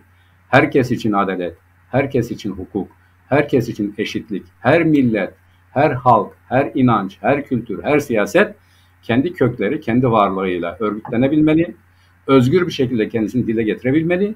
Ancak o zaman bu toplum birbirinin farklılığını anlayarak birlikte yaşamak zorunda olduğunu edinir ve o kültür içerisinde bir rejimin değişmesi de kolaylaşır. Herhangi birinin farklı yaşaması diğeri için tehdit de olmaz. Yani ne diyorlar, bu yeryüzü de dağılmaz, Türkiye'de batmaz. Tam tersine herkes mutlu ve mesut bir ülkede yaşamış olur. Bizim dediğimiz, hak olarak dediğimiz budur. Yani yoksa birinin senin işte gözün üzerinde kaşın var, bu kaş da ya işte bıyıklarına benzemiyor falan demiyoruz yani. O konuda bir derdimiz yoktur Can Bey. Nurullah abi bu konuda söyleyeceklerim bunlar. Teşekkürler Mehmet. Gerçekten ben de Can Bey'i dinledim.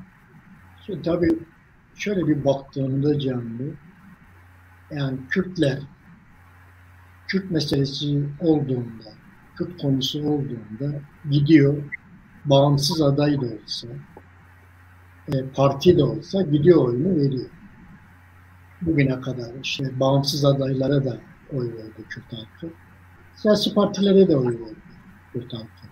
Kürt halkının demokrasi mücadelesine katmada bir sorunu yok.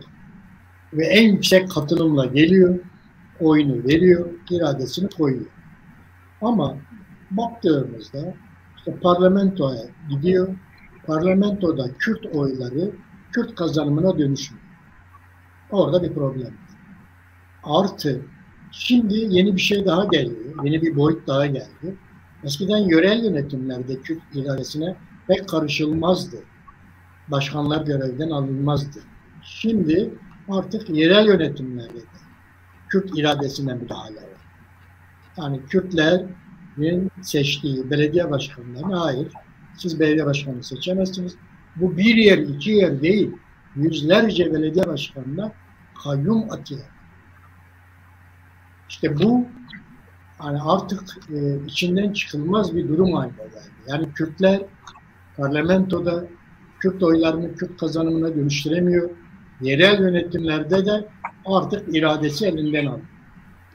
Ben sizin programınızı incelediğimde bu kamu yönetimi bölümünde yine yerel yönetimler başlığı altındaki bölümde bu konuyla ilgili Deva Partisi'nde sanki bir eksiklik var. Öyle gördüm ben. Yani bu Kürtlerin yerelde kayyum atamalarının önlemini nasıl alacak? Bize göre bunun önlemi Avrupa Yerel Yönetim Özellik Şartı'na Türkiye'nin koyduğu çekincelerin ortadan kaldırdığımızda olay çözülecek. Ve bunu savunan Avrupa Yerel Yönetimler Özellik Şartı'na atıf yapmıyor programımız. Ne dersiniz? Bu şey meselesine, Türk meselesinde şeyi söyledik ya, işte vatandaşlık meselesi ve ana dil hakkı meselesi, çatışma çözüm meselesi, aslında dördüncü ayağı da tam bu. Yerel yönetimlerin güçlendirilmesi ve yerel yönetimlerin bu anlamda daha işlevsel hale getirilmesine ilişkin düzenlemeler yapılması. Bu yerel yönetimlerle ilgili de eylem planı da açıklanacak. Onu da yeri gelmişken söyleyeyim. Yani bizim aslında kayyum meselesine ya da yerel yönetim, ben de yerel yönetimler meselesinde Avrupa Birliği şartnamesinin üzerindeki çekincelerin kaldırılması gerektiğini düşünenlerdenim. Bunu talep edenlerdenim. Çünkü biz 2013-2014 dönemine geldiğimizde acaba valileri de mi yerel halk sesini konuşur tartışırken bugün işte belediyelere kayyum atanması ya da belediyelerin gaspıyla karşı karşıya gelen bir sürece doğru evrildik ne yazık ki. Yani Türkiye'de çok fazla konuşuluyor. Yani bir pandemi süreci falan da geçildi ya. Yani ben hep söylüyorum, Türkiye'de iki pandemi süreci yaşandı aslında. Yani bir viral olan hastalık sürecini kapsayan bir de yönetsel bir pandemi süreci yaşandı. Yani bunu göz önünde bulundurmak lazım. Mehmet Bey'in deyimiyle söylersek 100 yıllık Türkiye'de hep yönetsel bir viral vardı. Yani bir pandemi söz konusuydu ve o bir türlü geçmedi. Geçmek bilmiyor. Tam da onun için işte bu inşa edici, yeniden yapıcı, bu boya badana işlerini bir kenara bırakıcı meseleleri yapmak lazım. Yani bir sorun var. Doktoru çağıracağız yani sadece. Doktor gelecek, tedavi edecek ama doktoru çağırmamak üzerine kurulu bir sistem var. Yönetsel anlamda söylüyorum bu. Bu son 3-4 yılda, hatta Sur ya da işte Kürdistan'daki o savaş dönemi 2015 döneminden sonra bu daha da ayyuka çıktı. Bunu net bir şekilde hepimiz gördük. Şimdi mesela Diyarbakır'daki ilgili, kayyumlarla ilgili meselede ben çok fazla açıklama yaptım, çok fazla söz söyledim, çok fazla meseleyi gündeme getirdim. Ama yani şunu kabul etmek lazım, kayyumluk idari merkez rejiminin bir yönetsel aracı haline geldi. Yereli yok sayan, yereli tamamen dışta iten ve kendine bağlayan, aslında işte bir vali nasılsa aynen o şekilde hareket eden bir durum söz konusu oldu. Sınırsız yetkiler var, bir hesapsızlık hali var. Zaten şeffaflıktan söz edilemiyor. Bir durum söz konusu ve işin ilginç tarafı, hatırlarsınız, yani ben de Mehmet Bey'in terminolojisinden gideyim, yani biraz geçmişe gidelim. OHAL valisi gibi hareket ediyorlar. Yani ben OHAL valiliğinin olduğu dönemde işte ön gençliğimi yaşıyordum. Ben 82 doğumluyum. Hatırlıyorum, 80'lerin sonu 90'ların başını, Hayri Kozakçıoğlu falan hatırlarım yani. Yani bir OHAL valisi gibi gittiği her yerde böyle devletin sahibiymiş gibi davranan, altındakilerine zulmetme konusunda herhangi bir şekilde hesap vermeyen, kendi yönetimindeki idarecilerini sürekli olarak sahiplenen, onların yapmış olduğu suçlarda sahiplenici bir pozisyon sağlayan, işte bugün cezasızlık olarak bahsettiğimiz mesele, Kürtler mesele olunca cezasızlığın bir politika olması, hep oralardan bakiye kalan bir şey. Ama biz Deva Partisi olarak kayyum meselesinin tam karşısındayız. Yani kayyum meselesinin olmaması gerektiğini, kayyum uygulamasının çok örneklerle, yani eğer birisi gerçekten de bunu da tırnak içerisinde söylüyorum, bağımsız ve tarafsız bir yargı tarafından cezalandırılmışsa ve kesinleşmişse, orada bir durum söz konusu olabilir ama bu merkezden atanacak birisiyle değil, yine o mahalli idarede, belediyede bulunan birisinin atanması yoluyla bu ortaya çıkabilir, yani sürdürülebilir. Bunu yapmadığınız müddetçe bu ne yazık ki iktidar eliyle kurumsallaşmış bir hale gelmiş durumda. Yani bir devlet kültürü haline geldi. Benim en korktuğum taraf da bu. Onun için seçimlerin güvenliği, seçimlerin sonuçlarının karşılığının ne olduğuna dair herkesin kafasında soru işareti var. Bunu bir an önce düzeltmek ve insanların kafasında oluşan bu şüpheyi de gidermek lazım. Bu hukukta şey vardır, iş yeri uygulaması denen bir şey vardır. Siz altınızda çalışan işçiye 3 defa işte bir ikramiye verdiğiniz zaman 4. yıl artık onu vermek zorundasınız. Bu bir iş yeri uygulaması haline geldiğini kabul eder Yargıtay.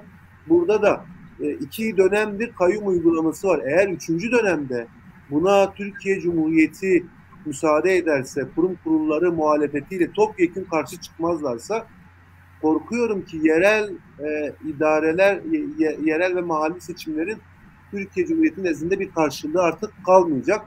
Çünkü insanların, daha doğrusu Kürtlerin kendi kendini yönetmesi, mahalli belediyelerde kendi kendilerini yönetmesinin önünde bir alışkanlık meydana gelecek. Bu alışkanlığı yıkmak bu sefer bir 25-30 yılımızı alacak. Hiç buna gerek yok. Bunu bütün partilerin bugün işte parlamenter sisteme geçişle ilgili nasıl ki mutabakata varıyorsa bu konuda da mutabakata varmalı. Kayyum uygulamasının sona erdirileceği, hiçbir hal ve şartta istisnaları çok katı şartlara bağlanarak bir kenara bırakılırsa bu uygulamadan vazgeçilmesi gerektiğini de toplum önünde taahhüt etmeleri gerektiğini düşünüyorum ben. Hatta Avrupa Birliği yerel yönetim şartnamesindeki çekincelerin kaldırılmasına ilişkin de açık bir şekilde kendilerini ifade etmeleri gerektiğini de düşünüyorum ben. Ben de öyle düşünüyorum. Yani Deva Partisi'nin yerel yönetimlerle ilgili yöneylem programı açıklandığında gerçekten buna vurgu yapmasında büyük bir yarar var. Buna ihtiyaç da var. Yani bunun açık kamuoyunda deklare edilmesi gerekiyor. Aynen öyle. Sözünüzü kestim. Mesela biz 8 Kasım Şehircilik Günü'nde bölgemizde, Kürdistan'da artık zırhlı araçlar istemiyoruz. Zırhlı araç ölümleri istemiyoruz. Çünkü bizim şehircilik anlayışımızda şu anda en önemli sorunlardan biri başıboş gezen panzerlerin, akreplerin yol açmış olduğu ölümler. Yani meseleye Diyarbakır İl Başkanlığı olarak böyle bakıyoruz biz. Yani bu şekilde değerlendirmek lazım. Örneğin Trabzon'un şehircilik anlamında başka bir problemi olabilir. Yerel idaresi konusunda.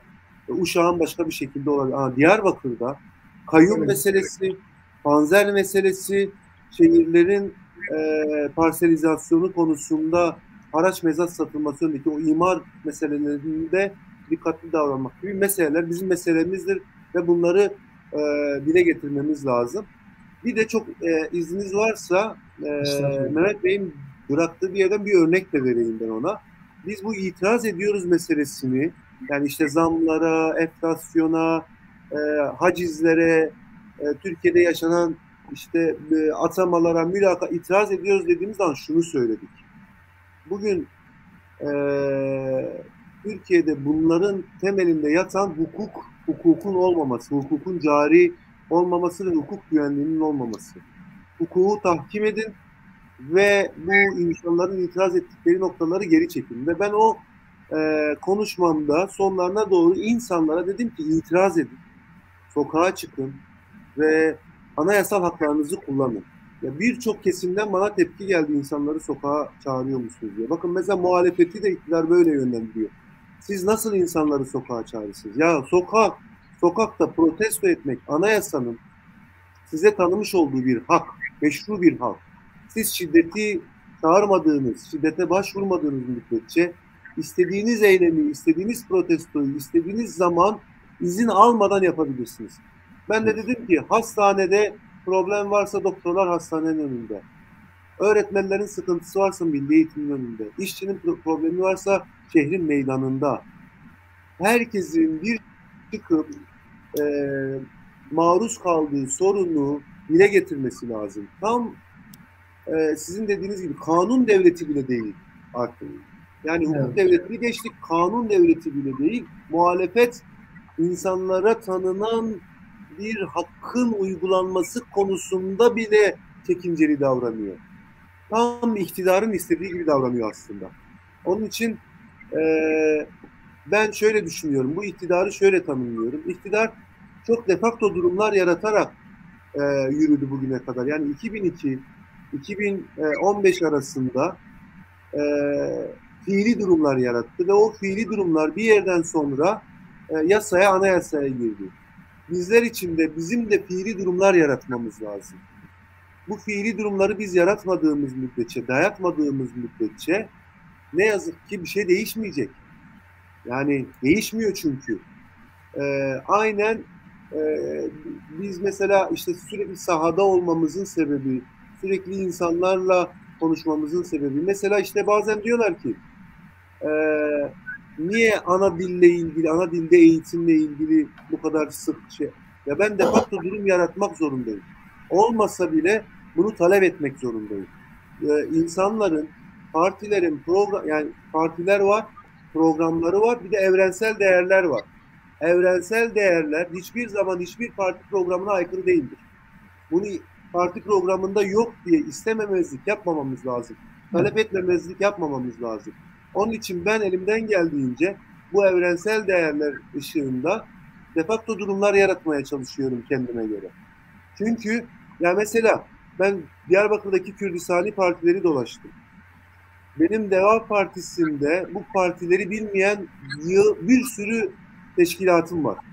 Ya işte Kürdistan Sosyalist Partisi mi var? Ben bilmiyorum. Ya var, öyle bir parti kurulmuş. Genel başkanı var, il başkanı var, organizasyonu var. Hak var mı? Hak var ne falan nereden çıktı? Bizim bunları yapa yapa olağanlaştırmamız lazım. Çok olağanüstü bir durummuş gibi bakıyor insanlar. Aslında bu olağan durum. Olağan ve olması gereken durum. Ben onun için bizim Kürtlerin fiili durum yaratmamız gerektiğini düşünüyorum. Fiili durumlar. Zaten bu Cihan Bey sizin parti programınızda da var. Ben parti programınızı incelerken gördüm. Yine bu temel hak ve özgürlükler bölümünde şöyle bir paragraf var. Diyor ki devletin görevi her alanda özgürce düşünmenin ve düşünceyi ifade etmenin önündeki engelleri kaldırarak açık toplum şartlarını oluşturmaktır. Sizin programdan okuyorum. Evet. En geniş sivil toplum kuruluşu olan siyasi partilere düşen de bu konuda öncülük etmek. Evet. İşte bu iklimi siyasi partilerin oluşturulması gerekiyor. Aynen. Yani bizim sahaya çıkmamız lazım, partilerin sahaya çıkması lazım ki bu iklim düzelsin. Eğer biz mesela bu seçmeli derste o etrafı afişlerle donatmasaydık, sahada bildiri dağıtmasaydık, bu iklim bu kadar seçmeli dersin lehine dönüşmeyebilir. Kesinlikle. Bunu zorlamamız, evet, burada da bu iklimi oluşturmak asıl sizin programda da belirttiğiniz gibi siyasi partilerin görevi. Onlar önce bu iklimi oluşturmak üzere sahaya çıkmaları gerekiyor. Bu da çok önemli tabii. Siz de sürekli sahadasınız. Çok özel bir şey soracağım Cihan Bey. Yani bunu merak ediyorum. Kendi kimliğinizle, yani Kürt kimliğinizle Deva'da var olabiliyor musunuz? Bir bunu sorayım. Bir de kimliğinizin kolektif haklarını Deva'da dile getirmenin koşulları ne kadar uygun? Evet. Cevap vermek istemeyebilirsiniz ama. Yok, ya kısmen cevap vermeye çalışayım.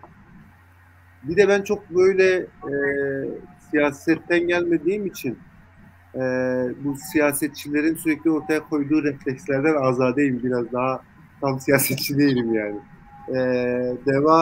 Deva benim ilk siyasi deneyimim. Biraz zor yerden başladı. Başkanlığı hakikaten zor. Ama şunu söyleyeyim, yani ben kendi kimliğime ilişkin, kendi ortaya koyduğum görüş, öneri ve eleştirilere ilişkin kendi partimden şu ana kadar ciddi bir eleştiri almadım. Tartıştığımız, birbirimizi ikna etmek zorunda kaldığımız anlar muhakkak olmuştur. Ama Kürt kimliğime ilişkin herhangi bir şekilde bir sorun yaşamadım. Hatta bazı arkadaşlarımdan şöyle bir görüş aldım, geri dönüş aldım. Yani işte sivil toplumdayken ne söylüyorsan orada da söylemeye devam ediyorsun meselesi. Bu aslında benim için çok iyi bir şey. Demek ki DEVA beni bastırmaya, beni yok etmeye çalışan en azından şu an bugüne kadarki politikası bu yönde bir yapılanma yok. Bir de ben hep şunu önceledim ve parti de buna da izin de verdi. Yani biz genel merkezden aldığımız talimatlardan çok yerelde yapmış olduğumuz çalışmalarla genel merkezi zorlamaya çalışıyoruz. Yani yukarıdan aşağıya bir siyasettense aşağıdan yukarıya bir siyasetin doğru olacağını düşünüyoruz. Ya bunun en tipik örneğini biz bu Suriye tezkeresinde gördük. Hatırlarsanız ilk başta bir evet, Mustafa Bey bir evet söyleyeceğini söylemişti. Daha sonra istişarelerle işte bizim bölgedeki il başkanlıklarının meseleye dahiliyle aslında bir hayıra yakın bir çekimser çıktı. Yani o evet denilmesine ilişkin şeyler de çok teknik meselelerdi aslında. Yani 2-3 gün kalmıştı tezkereye. Eğer burada bir hayır çıkarsa oradaki askerlerin durumu uluslararası hukuka göre bir boşluğa düşüyordu falan. Yani o teknik meselelerdi ama burada mesela alttan gelen ve merkezi etkileyen bir durum söz konusuydu. Hatta ben o zaman çok açık açık söyledim.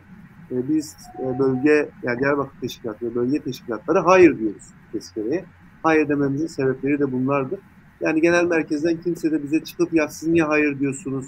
Niye işte biz çekimser dememize rağmen bunu paylaşıyorsunuz demedi. O anlamda özgürlükçü, katılımcı bir parti olduğumuzu söyleyebiliriz. Şimdi kolektif haklar meselesi önemli bir mesele. Ben bu kolektif yani meseleyi şöyle her zaman söylüyorum, şöyle formüle ediyorum. Evet, Kürtlerin doğumundan itibaren insan olmalarından kaynaklı hakları analarının ak sütü gibi helaldir. Amenna. Kürtlerin ulus olmasından, millet olmasından kaynaklı hakları da en az doğuştan gelen haklar kadar da helaldir. Bunları konuşma, bunları tartışma, bunları söyleme artık bir lüks olmaktan çıkmalı. Ben bazen bunları konuşurken zul addediyorum kendime. Hala bunları nasıl konuşuyoruz diye. Ama Mehmet Bey'in söylediğine başka bir katkı daha yapayım. Yani Avrupa'da, Amerika'da insan haklarının sonu mu geldiği tartışmaları yapılıyor. Yani 5. 6. kuşak hakları da bitirdiler. Dünya yok olma ülkesiyle karşı karşıya. Biz hala işte Kürtlerin 1. 2. kuşak hakları sağlanmalı mı, sağlanmamalı mı? Sağlanmalıysa nereye kadar sağlanmalı? Ya bu topraklarda yaşayan geleneğe, tarihe, coğrafyaya, sanata, bilime, edebiyata yapılmış en büyük hakaret olarak kabul ediyorum. Biz bunları konuşmamamız lazım. Bunları karar vericilerin bir an önce yerine getirmesi lazım. Yani insanların insan hakları sona mı geldi, insanlık bitiyor mu tartışmalarını yaptığı bir yerde bizim 1700-1800'lerde hallolmuş 1. 2. kuşak meseleleri 2021'in işte 13 Şubat'ında konuşuyor olmamız gerçekten de yaralayıcı geliyor bana. Bunu konuşmak bir insan hakları aktivisti olarak bana zul geliyor. İnsanlara da zul gelmeli. Yani insanların ağrına gitmeli bunu konuşuyor olmak. Ama Türkiye'de siyaset çok bir kısır, basit bir dairede cereyan ettiği için yani tekamüle eren bir şey değil, ilerleyen bir şey değil. Sürekli işte o dairenin içerisinde sürekli dönen bir şey. Ben de diyorum ki o dairede ufak bir delik açarsak biz ileriye doğru gideceğiz. Ben şuna inanan bir adamım. Ya William Randall'ın bir sözü vardı. Bir hikaye anlatıcılığını anlatırken biz bir hikayeye bakarken hikayeyi ileriye doğru yani geriye doğru anlar, ileriye doğru ilerleriz hikayede diye. Yani geriye doğru anlamamız ve ama anlarken de ileriye doğru gitmemiz lazım. bunu siyasette gerçekleştirmek gerektiğini düşünüyorum. Çünkü siyaset de en nihayetinde bir hikaye yazma sanatıdır. Hikaye yazıyorsak eğer ilerlememiz lazım, gitmemiz lazım. Yani biz bir film izlediğimizde, bir roman okuduğumuzda eğer hikaye gitmiyorsa bırakırız kitabı. Çünkü zamanımızdan daha kıymetli bir şey yok. Bırakırız ve başka bir kitaba geçeriz. Ben de şu an onu söylüyorum. Bizim cesur, cüretkar, söylediklerinden korkmayan, söylediklerinin bedelini üzerine alan, bunu yaparken de hem kendisi dönüşen, hem partisini de dönüştüren, hem de Türkiye siyasetini dönüştüren kişilere, kurumlara ihtiyacımız var. Programlara, mesela bu tür programlar da bunu sağlayan programlardır. Tam da işlevi de budur. Çünkü bir şeyin konuşulmasını olağan hale getiriyor. Bunu yapmadığımız müddetçe çok değişeceğini zannetmiyorum. Onun için yani ikinci soru konusunda benim kendi hikayem devam ediyor parti içerisinde. Ama birinci soru konusunda hiçbir sıkıntımız yok. Çok iyi oldu. Yani gerçekten merak ediyorum. Ben sizi sahada izleyen biriyim. Sahada görüyorum bunu. Tabii yani bu Kürtlerin kolektif haklarının meşrulaştırılması konusu sadece Kürdistani partilerin işi değil. Yani Mehmet Bey, PAK'ın Genel Başkan Yardımcısı. Kürdistan Özgürlük Partisi PAK'ın Genel Başkan Yardımcısı. Burada Türkiye partileri dediğimiz, Kürdistani partilerin dışında Türkiye partileri dediğimiz HDP'dir, DEVA'dır, Gelecek'tir, AKP'dir. Bu partilerin içerisinde çalışan Kürtlerin de bu konuda Kürtlerin kolektif haklarının anayasal güvenceye kavuşturulması konusunda Kürt sağını, Türk sağını ikna etmeleri gerekiyor. Ve bunun şiddet içermeden, barış içinde çözülmesi için gerçekten Türk sağının ikna olması gerekiyor. Bu ikna da işte bu Türkiye partilerinde çalışan Kürt kimlikli arkadaşların yüklenen önemli bir görevdir. Bunu sadece PKK, PSK'ye veya KDP'lilere bırakmamak lazım. Herhalde sanırım Kürdistani partilerin de sizden bekledikleri odur. Ve siz de sahada, ben izliyorum, sürekli sahadasınız. Ben son zamanımız da kısalıyor, size şunu sormak istiyorum. Partinizin Ahmet'teki durumu ne? Siz yeni bir partisiniz. Daha önce başka yerde seçmenlerden, başka yere oy vermiş seçmenlerden oy almaya çalışıyorsunuz. Onları kazanmaya çalışıyorsunuz. Partinizin Ahmet'teki durumu nedir? Nerelerden size seçmen geliyor? Bir de sahadan size neler iletiliyor? Bunlarla ilgili de bizi biraz aydınlatırsanız seviniriz. Evet. Onunla ilgili kısa bir şey geçeyim. Yani 20 ay oldu biz Diyarbakır Teşkilatı'nı, yani 30 Haziran 2020 tarihinde yetki belgesini aldım. 4 ay içerisinde 8 ilçemizde örgütlenerek ilk kongresini yaptık. 2020'nin Ekim ayında. O günden beri sahadayız. Yani 3 ayaklı gidiyor bizim çalışmalarımız. Bir, teşkilat çalışmalarımız devam ediyor. Kocaköy dışında bütün ilçelerde teşkilatlanmalarımızı kurduk. 2, sivil toplum ziyaretlerimizi aralıksız ve aksatmadan, yani sivil toplum, diğer siyasi partiler aksatmadan yapmaya çalışıyoruz. 3, sahada insanlarla konuşuyoruz. Partinin tanıtımını yapıyoruz. Saha çalışması yapıyoruz. Şimdi ilginç bir şey söyleyeceğim. Diyarbakır üye sayısı, üye ve resmi olarak 8.000 üyeyi aştı şu an itibariyle, bugün itibariyle ve Türkiye'deki DEVA teşkilatlanmaları arasında İstanbul ve Urfa'dan sonra 3. büyük teşkilat. Aslında son 3 aya kadar da 1. teşkilattı. Ama işte İstanbul'un ilçelerinin kurulmasıyla beraber İstanbul oldu. Urfa bu anlamda bir ciddi bir atak yaptı. Ama biz gönüllülerimizi de dahil edersek Diyarbakır'da 10.000 sınırını aşmış bulunuyoruz. Bu da yeni bir parti olması hasebiyle ve bu kadar ciddi bir korku siyasetinin hakim olduğu bir yerde ciddi ve önemli bir sayı olduğunu düşünüyorum. Peki bunlar nereden geliyor? Bunlar aslında Diyarbakır'daki mevcut siyasi neyse onun benzeri olarak geliyor. Yani mesela Türkiye genelinde bizim partimizin yapmış olduğu bir çalışma vardı. 18.000 kişiyle yapılmıştı galiba. gönüllülerimize şunu sorduk. Daha önce hangi partiye oy verdiniz diye. Gelen cevaplar da 2018 seçimlerine paraleldi. İşte %30 AKP, %25 CHP, %10 HDP, %10 İYİ Parti gibi aslında Türkiye'nin ortalamasına karşılık gelen bir şeydi. Diyarbakır'da da HDP'den de ciddi bir, daha önce HDP'ye oy vermiş bir kesimden ciddi bir kayış var. Daha önce AK Parti'ye oy vermiş olanlardan ciddi bir kayış var. Ve daha önce oy kullanmamış, bu seçimde oy kullanacak gençlerden çok yoğun bir ilgi alıyoruz. Bizim 8 bin üyemizin %30'unu kadınlar, %35'ini de gençler oluşturuyor. Ciddi ve önemli bir rakam bunlar. Yani Türkiye'de başka herhangi bir il örgütünde genç ve kadın oranının bu kadar olduğunu ben çok düşünmüyorum. Bu önemli. Ama DEVA'ya katılım bulundukları ilin sosyolojisine uygun bir şekilde oluyor. Yani işte nasıl her 10 kişiden bir 6'sı HDP'den diyelim, 3'ü AKP'den, biri de diğer diye tarif edebileceğimiz şekilde oluyor. Diyarbakır için söylüyorum bunu. Mesela Urfa'da tam tersi. Urfa'da her 10 kişiden 7'si AKP'den gidiyor, ikisi HDP'den gidiyor, biri diğer diyebiliriz. Onun için Türkiye ortalaması da 2018 seçimleri gibi. Peki biz sahada ne görüyoruz? Sahada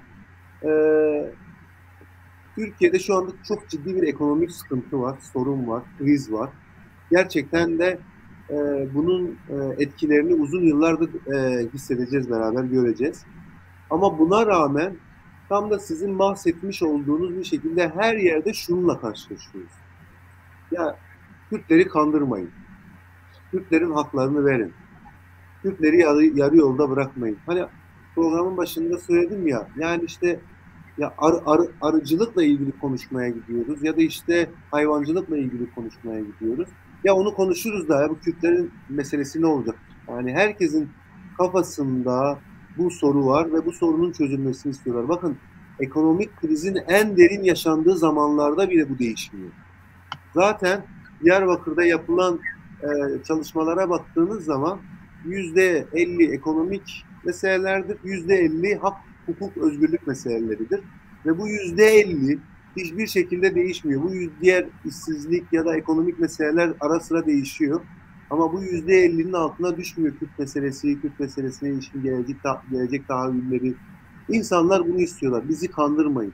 Kandırılmaya tahammülümüz kalmadı. Bu meseleyi artık arkamızda bırakalım. Biz ikinci sınıf vatandaş olmak istemiyoruz.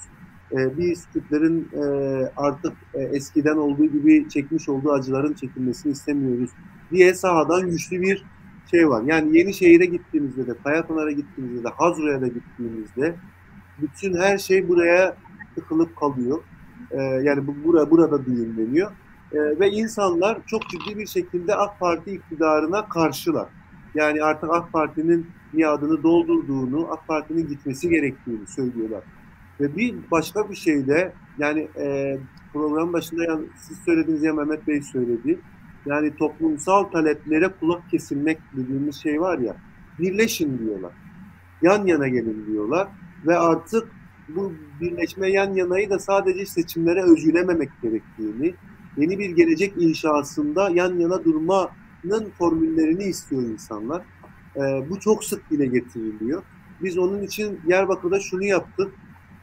Yani işte 7 partiyle biz şu anda her ay toplanıyoruz. Diyarbakır'ın bir güncel sorununu hep beraber dile getirmeye çalışıyoruz. Bunu biz de önümüzdeki dönemlerde sayılarını da çoğaltacağız inşallah. O tablo müthiş derecede etkileyici olmuş durumda. Halkta karşılığını bulmuş durumda. Bu 6 genel merkez genel başkanın buluşması da bir şekilde karşılık bulacak. Ama halk izliyor. Eğer bunun devamı getirilmezse, bir gelecek inşası, bir yeniden inşa sürecine evrilmezse ne yazık ki o desteği çok ben vereceklerini zannetmiyorum. Çünkü insanların tahammül sınırı da kalmadı artık. Yeni bir şey görmek istiyorlar. Sahada gördüklerimiz de bunlar. Evet, ben devralayım. Nurullah abi şimdi biraz tekliyor, yokuşu tırmanıyor. oyuna bağlanacak.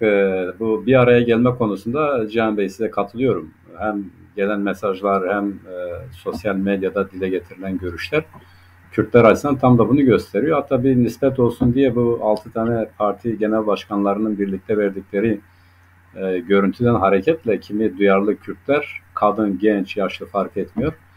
Biz de bütün Kürtlerin ya da Kürt siyasal hareketlerinin böyle bir araya gelmesini, temel talepler çerçevesinde birlikte hareket etmesini istiyoruz. O zaman biz hepinizin arkasındayız diyorlar. Bu önemli, olumlu bir talep. Hak olarak bizim tabii temel gayretimiz bu yöndedir.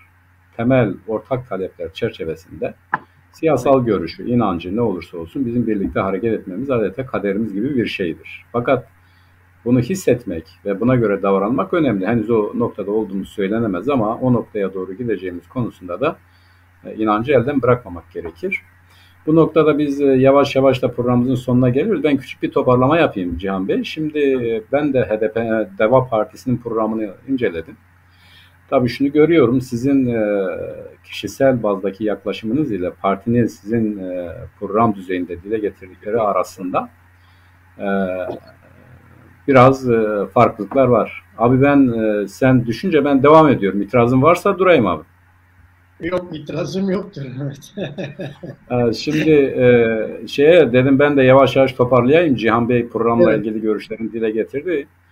Tabii şu dikkatimi çekti açıkçası. Deva Partisi'nin HDP'den az da olsa oy alması önemli bir veri. Ben öyle diyorum. Bunu düşünmek lazım. Bunun sebepleri belli olmakla birlikte düşünmek lazım. Bir, ikincisi doğaldır. Yani diğer partilerden özellikle AKP'den oy alması beklenen bir şeydir. Üçüncüsü de şudur. Benim görüşüm, Cihan Bey artık nasıl karşılar bilemiyorum ama orta vadede ben ciddi bir rekabetin Deva Partisi ile İyi Parti arasında olacağını düşünüyorum. Deva Partisi giderek yükselen, İyi Parti de herhalde bu konuda üstlenmiş olduğu misyonu yerine getirmezse de giderek yerini bırakabilir. Yani Deva Partisi giderek sağın bir ortak noktası olabilir. Hem o liberal muhafazakar tutumuyla, yani biraz böyle o liberalliğinden de ileri gelen muhafazakarlara da açık ama sağ siyasetin eskiden Adalet Partisi'nin, daha önceden işte Demokrat Parti'nin çıkıp gelen Adalet Partisi'nin konumuna, sağın bir ortak partisi ya da ANAP durumuna gelebilir. Hatta son zamanlarda AKP de biraz öyle başladı. Farklı bütün sağın, muhafazakar kesimin partisi olmak gibi. Deva Partisi böyle bir yönde ilerleyebilir. İlerler demiyorum. Yani ben baktığım zaman bunu görüyorum. Oyları da artıyor Deva Partisi'nin. Diyelim %1-2 ile şimdi herhalde 6-7 civarında oldu. Bu öyle görünüyor ki daha da artabilir. Şimdi yalnız şu vardır, belirsizlik aynı zamanda bir çekim noktasıdır. Yani herkese net olarak hitap etmek bazen dezavantaj olabilir. Deva Partisi'nin avantajı böyle belirsizlikler üzerinden, ortak vurgular üzerinden gitmesidir. O gitme herkesin o vurguları kendisine göre yorumlamasına ileri gelen bir sonuç doğuruyor. Cihan Bey'in kendisini orada bir Kürt olarak ifade etmesi konusunda ben sorun olacağı kanaatinde değilim. Bu konuda bir sıkıntı olacağını da sanmıyorum. Çünkü Ali Babacan'ın vurguları, dile getirdiği şeyler tam da buna açık, yani buna yöneliktir. Özellikle bunun olmasını isteyen bir kavramdır. Nurullah abi sen değindin. Bu yerel yönetimler konusunda da bence Deva Partisi'nin görüşü açıktır. Yani mesela o kayyum siyasetine karşıdır. O daha açık dile getirildi. Fakat Kürt meselesinin çözümü konusunda birkaç defa okudum ben programı. Özgürlükler kısmında dile getirilen şeyle söylüyorum.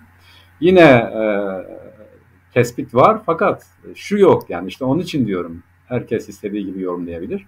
Biz bu meseleyi şöyle çözeceğiz. Örneğin ana dilde eğitim hakkına ne diyorsunuz sorusuna Deva Partisi evet biz ana dilde eğitim hakkını savunuyoruz demiyor. Ama şunu söylüyor, ya doğuştan haklardır. Ben söyleyeyim de Deva Partisi ana dilde eğitim hakkını savunuyor. Mutlu şey. Yani pedagojiktir diyor. Ben program itibariyle konuşuyorum Cihan Bey.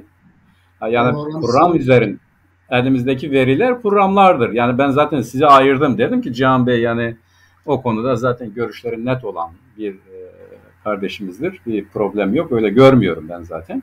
Hani bir Kürt olarak hassasiyetleri, talepleri, istekleri konusunda çok ileride işin bilincinde, farkında olan bir kardeşimizdir. Bu da olumlu bir şeydir. Nerede olduğunu, nasıl olduğunu, niçin orada olduğunu bilen bir insan olarak Biz tabii ki bunu eleştirme durumunda değiliz. Ancak bir Kürt milletinin evladı olarak artık Kürtlerin kendi hakları konusunda her alanda, bulundukları her alanda ama hangi partide olurlarsa olsunlar, orada o kimliklerini inkar etmeden var olmalarını savunan bir partiyiz. Yani Türkiye'de herhangi bir siyasi partide olabilirsin ama orada ya ben Kürdüm kardeşim, benim haklarım var, bu parti bunu savunmalıdır diyebilmelidir. Yani bu medeni cesareti gösterebilmeliyiz. Hakkın özelliklerinden biridir bu. Yani diyelim sen başka bir yerdesin, orada işte siyaset yapıyorsun ama ezilen, yok sayılan, hakları ihmal edilen bir milletin kim olursa olsun savunman ezilen bir milletin ferdi olarak senin görevindir. Bunu herkese söylüyoruz.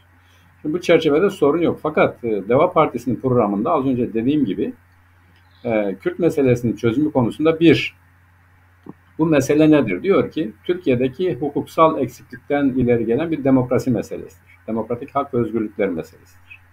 Yani tespiti bu, dikkat edersen öyle başlıyor zaten. Genel insan hakları çerçevesinde Türkiye'nin hukuksal yapısından ileri gelen demokratik hak ve özgürlükler meselesidir diyor Kürt meselesi. Nasıl çözülecek diyor. Yani ben bu tanıma tabii ki katılmıyorum. Yani bizim programımızı okuduysanız eğer Cihan Bey, bizim yaklaşımımız tabii ki farklıdır. Yani biz bu meseleyi tarihsel, toplumsal, kültürel, ekonomik, siyasal bir milletin milli meselesi olarak görüyoruz. Ve oradan hareketle bir tarif yapıyoruz. Onun için bu tanıma katılmıyoruz ama öyle tarif ediyor. Fakat peki nedir diyoruz mesele? Diyor ki bu mesele güven meselesidir. Yani bize güvenmeleri lazım. Güvenle çözülebilecek bir meseledir.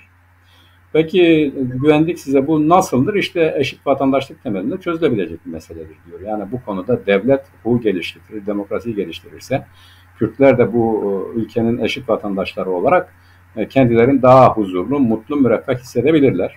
İkincisi siyasal alanda daha özgürlüğü savunuyor. Dile getirilmelidir diyor. Yani Kürtler bu konuda kendilerini ifade edebilmeli, örgütlenebilmeli, dile getirebilmelidirler diyor. Bir diğeri dil meselesi, doğuştan haklardır ki bu doğuştan hak kavramı çok eski bir kavramdır. Yani diyelim ki John Stuart Mill'den beri gelen işte temel insan haklarından söz edildiği zaman, siz hukukçusunuz bunu daha iyi bilirsiniz.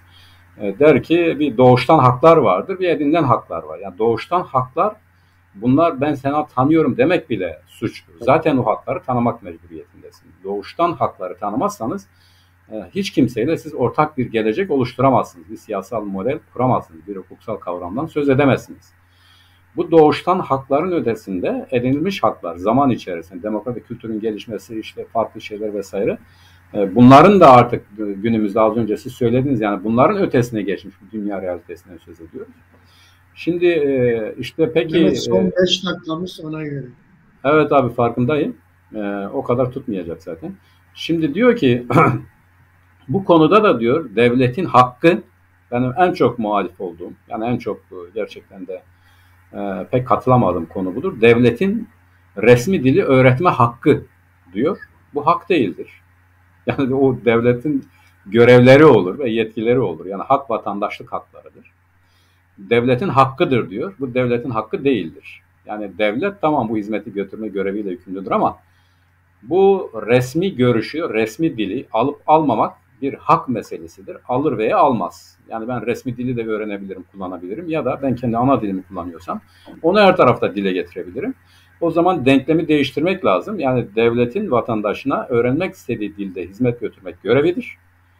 Vatandaşın istediği dilde konuşmak bir haktır. Devlet bu hakkı temin etmekle görevlidir. Şimdi öyle olunca tabii şöyle diyor, yani bu dili öğreteceğiz, geliştireceğiz, bir takım sıkıntılar buradan kaynaklanıyor, çok sıkıntı yaşadık, onun için diyor bunu devlet bunu yapmalıdır ama diyor vatandaş da ana dilini yaşatma, geliştirme hakkına sahiptir diyor. Şöyle bir şey yok. Ana dil meselesi aynı zamanda diyor pedagojik bir meseledir. Yani Cihan Bey lütfen bir daha okuyun. Ya da dışarıdan okuyanlar daha dikkatli okuyor, onu öneririm size. Yani biz hani diyorlar ya, naksaları görmek üzerine okuyoruz. Eksikliği nedir? Onu daha çok görmek üzere okuduğumuz için bu tip şeyler eksik geliyor. Orada da diyor ki evet, ana dilde eğitim hakkı, eğitim bir haktır. Vatandaşa bu hakkın götürülmesi için devlet görevlidir demiyor. Yani ana dilde eğitim hakkı vatandaşın hakkıdır ya da vatandaş ana dilinde eğitim görmelidir. Yok öyle bir şey, öyle bir netlik yok. Şimdi bu olmaz anlamında söylemiyorum. Genel perspektif olarak ortaya konulan bu, ama şunu görüyorum her şeyde, her alanda bu Kürt meselesiyle ilgili.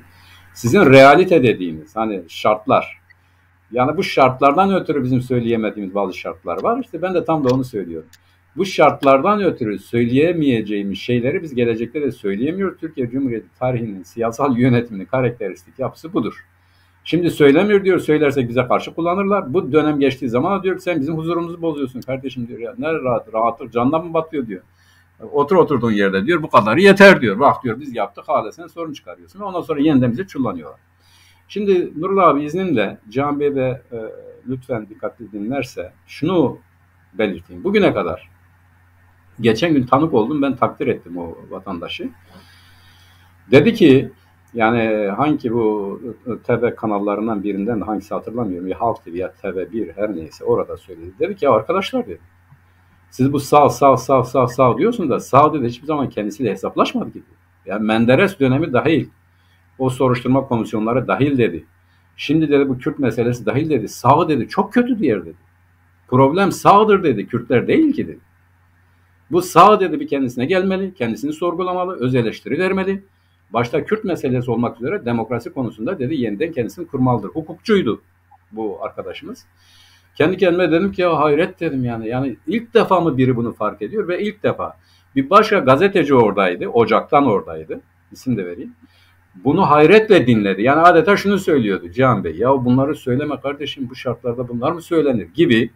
Ve konuştu da dedik ya yani olur mu dedi ya, tabii dedi. Onlar geleceğin meselesi falan. O aynısını söyledi. Dedim ki şimdi konuşulmayan geleceğin meselesi olmaktan çıkar. HDP neden yok dedi, bu altı isim de verdi. Ya da Kürtler neden yok dedi. Yani bu partiler geleceği kuruyor. Burada Kürt yok. Farklı görüş yok.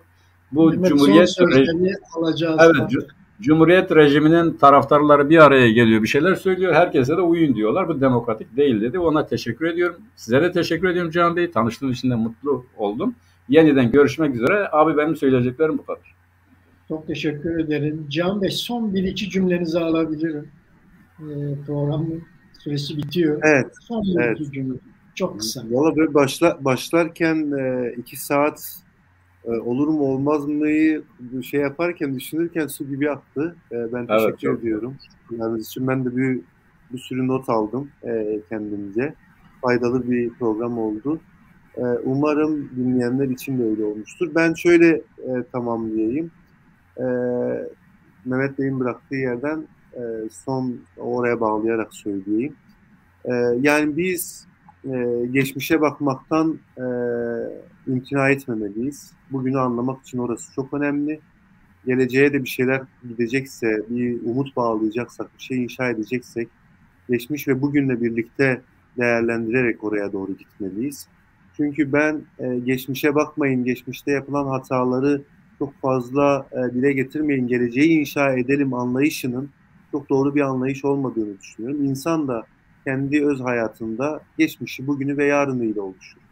Ama şunu da şu şerhi düşerek söylüyorum. Geçmiş çok bataklık gibidir bir tarafıyla. Orada da böyle batılı kalmamak lazım. Gelecek de çok fazla ihtimali olan ve ne olacağı belli olmayan belirsizlikler zamanıdır. Onun için bizim için önemli olan bugündür ve bugüne tutunmaktır. Siyasetin işi de hem kendisi için hem insanlar için hem toplum için bugüne tutunarak söz söyleme sanatıdır. Biz bugünü ihmal etmeyelim. Çok fazla geçmiş, çok fazla gelecek bizi bugünü yaşamaktan alıkoyar. Çünkü bugün hem geçmişimizi yaratıyor hem geleceğimizi yaratıyor. Bugüne tutunmanın yol ve yöntemlerini bulmak ümidiyle diyeyim. Başka bir zamanda, mekanda buluşmak üzere. Saygılar, sevgiler. Teşekkür ederiz Cihan Bey katılımınız ve katkılarınız için. Dembaş diyorum. Mehmet çok teşekkürler. Dembaş. Ben teşekkür ederim Dembaş abi. Sevgili Çakvel Medya izleyicileri, önümüzdeki hafta yeni konuklar ve yeni konularla görüşmek üzere. Hepinize Dembaş.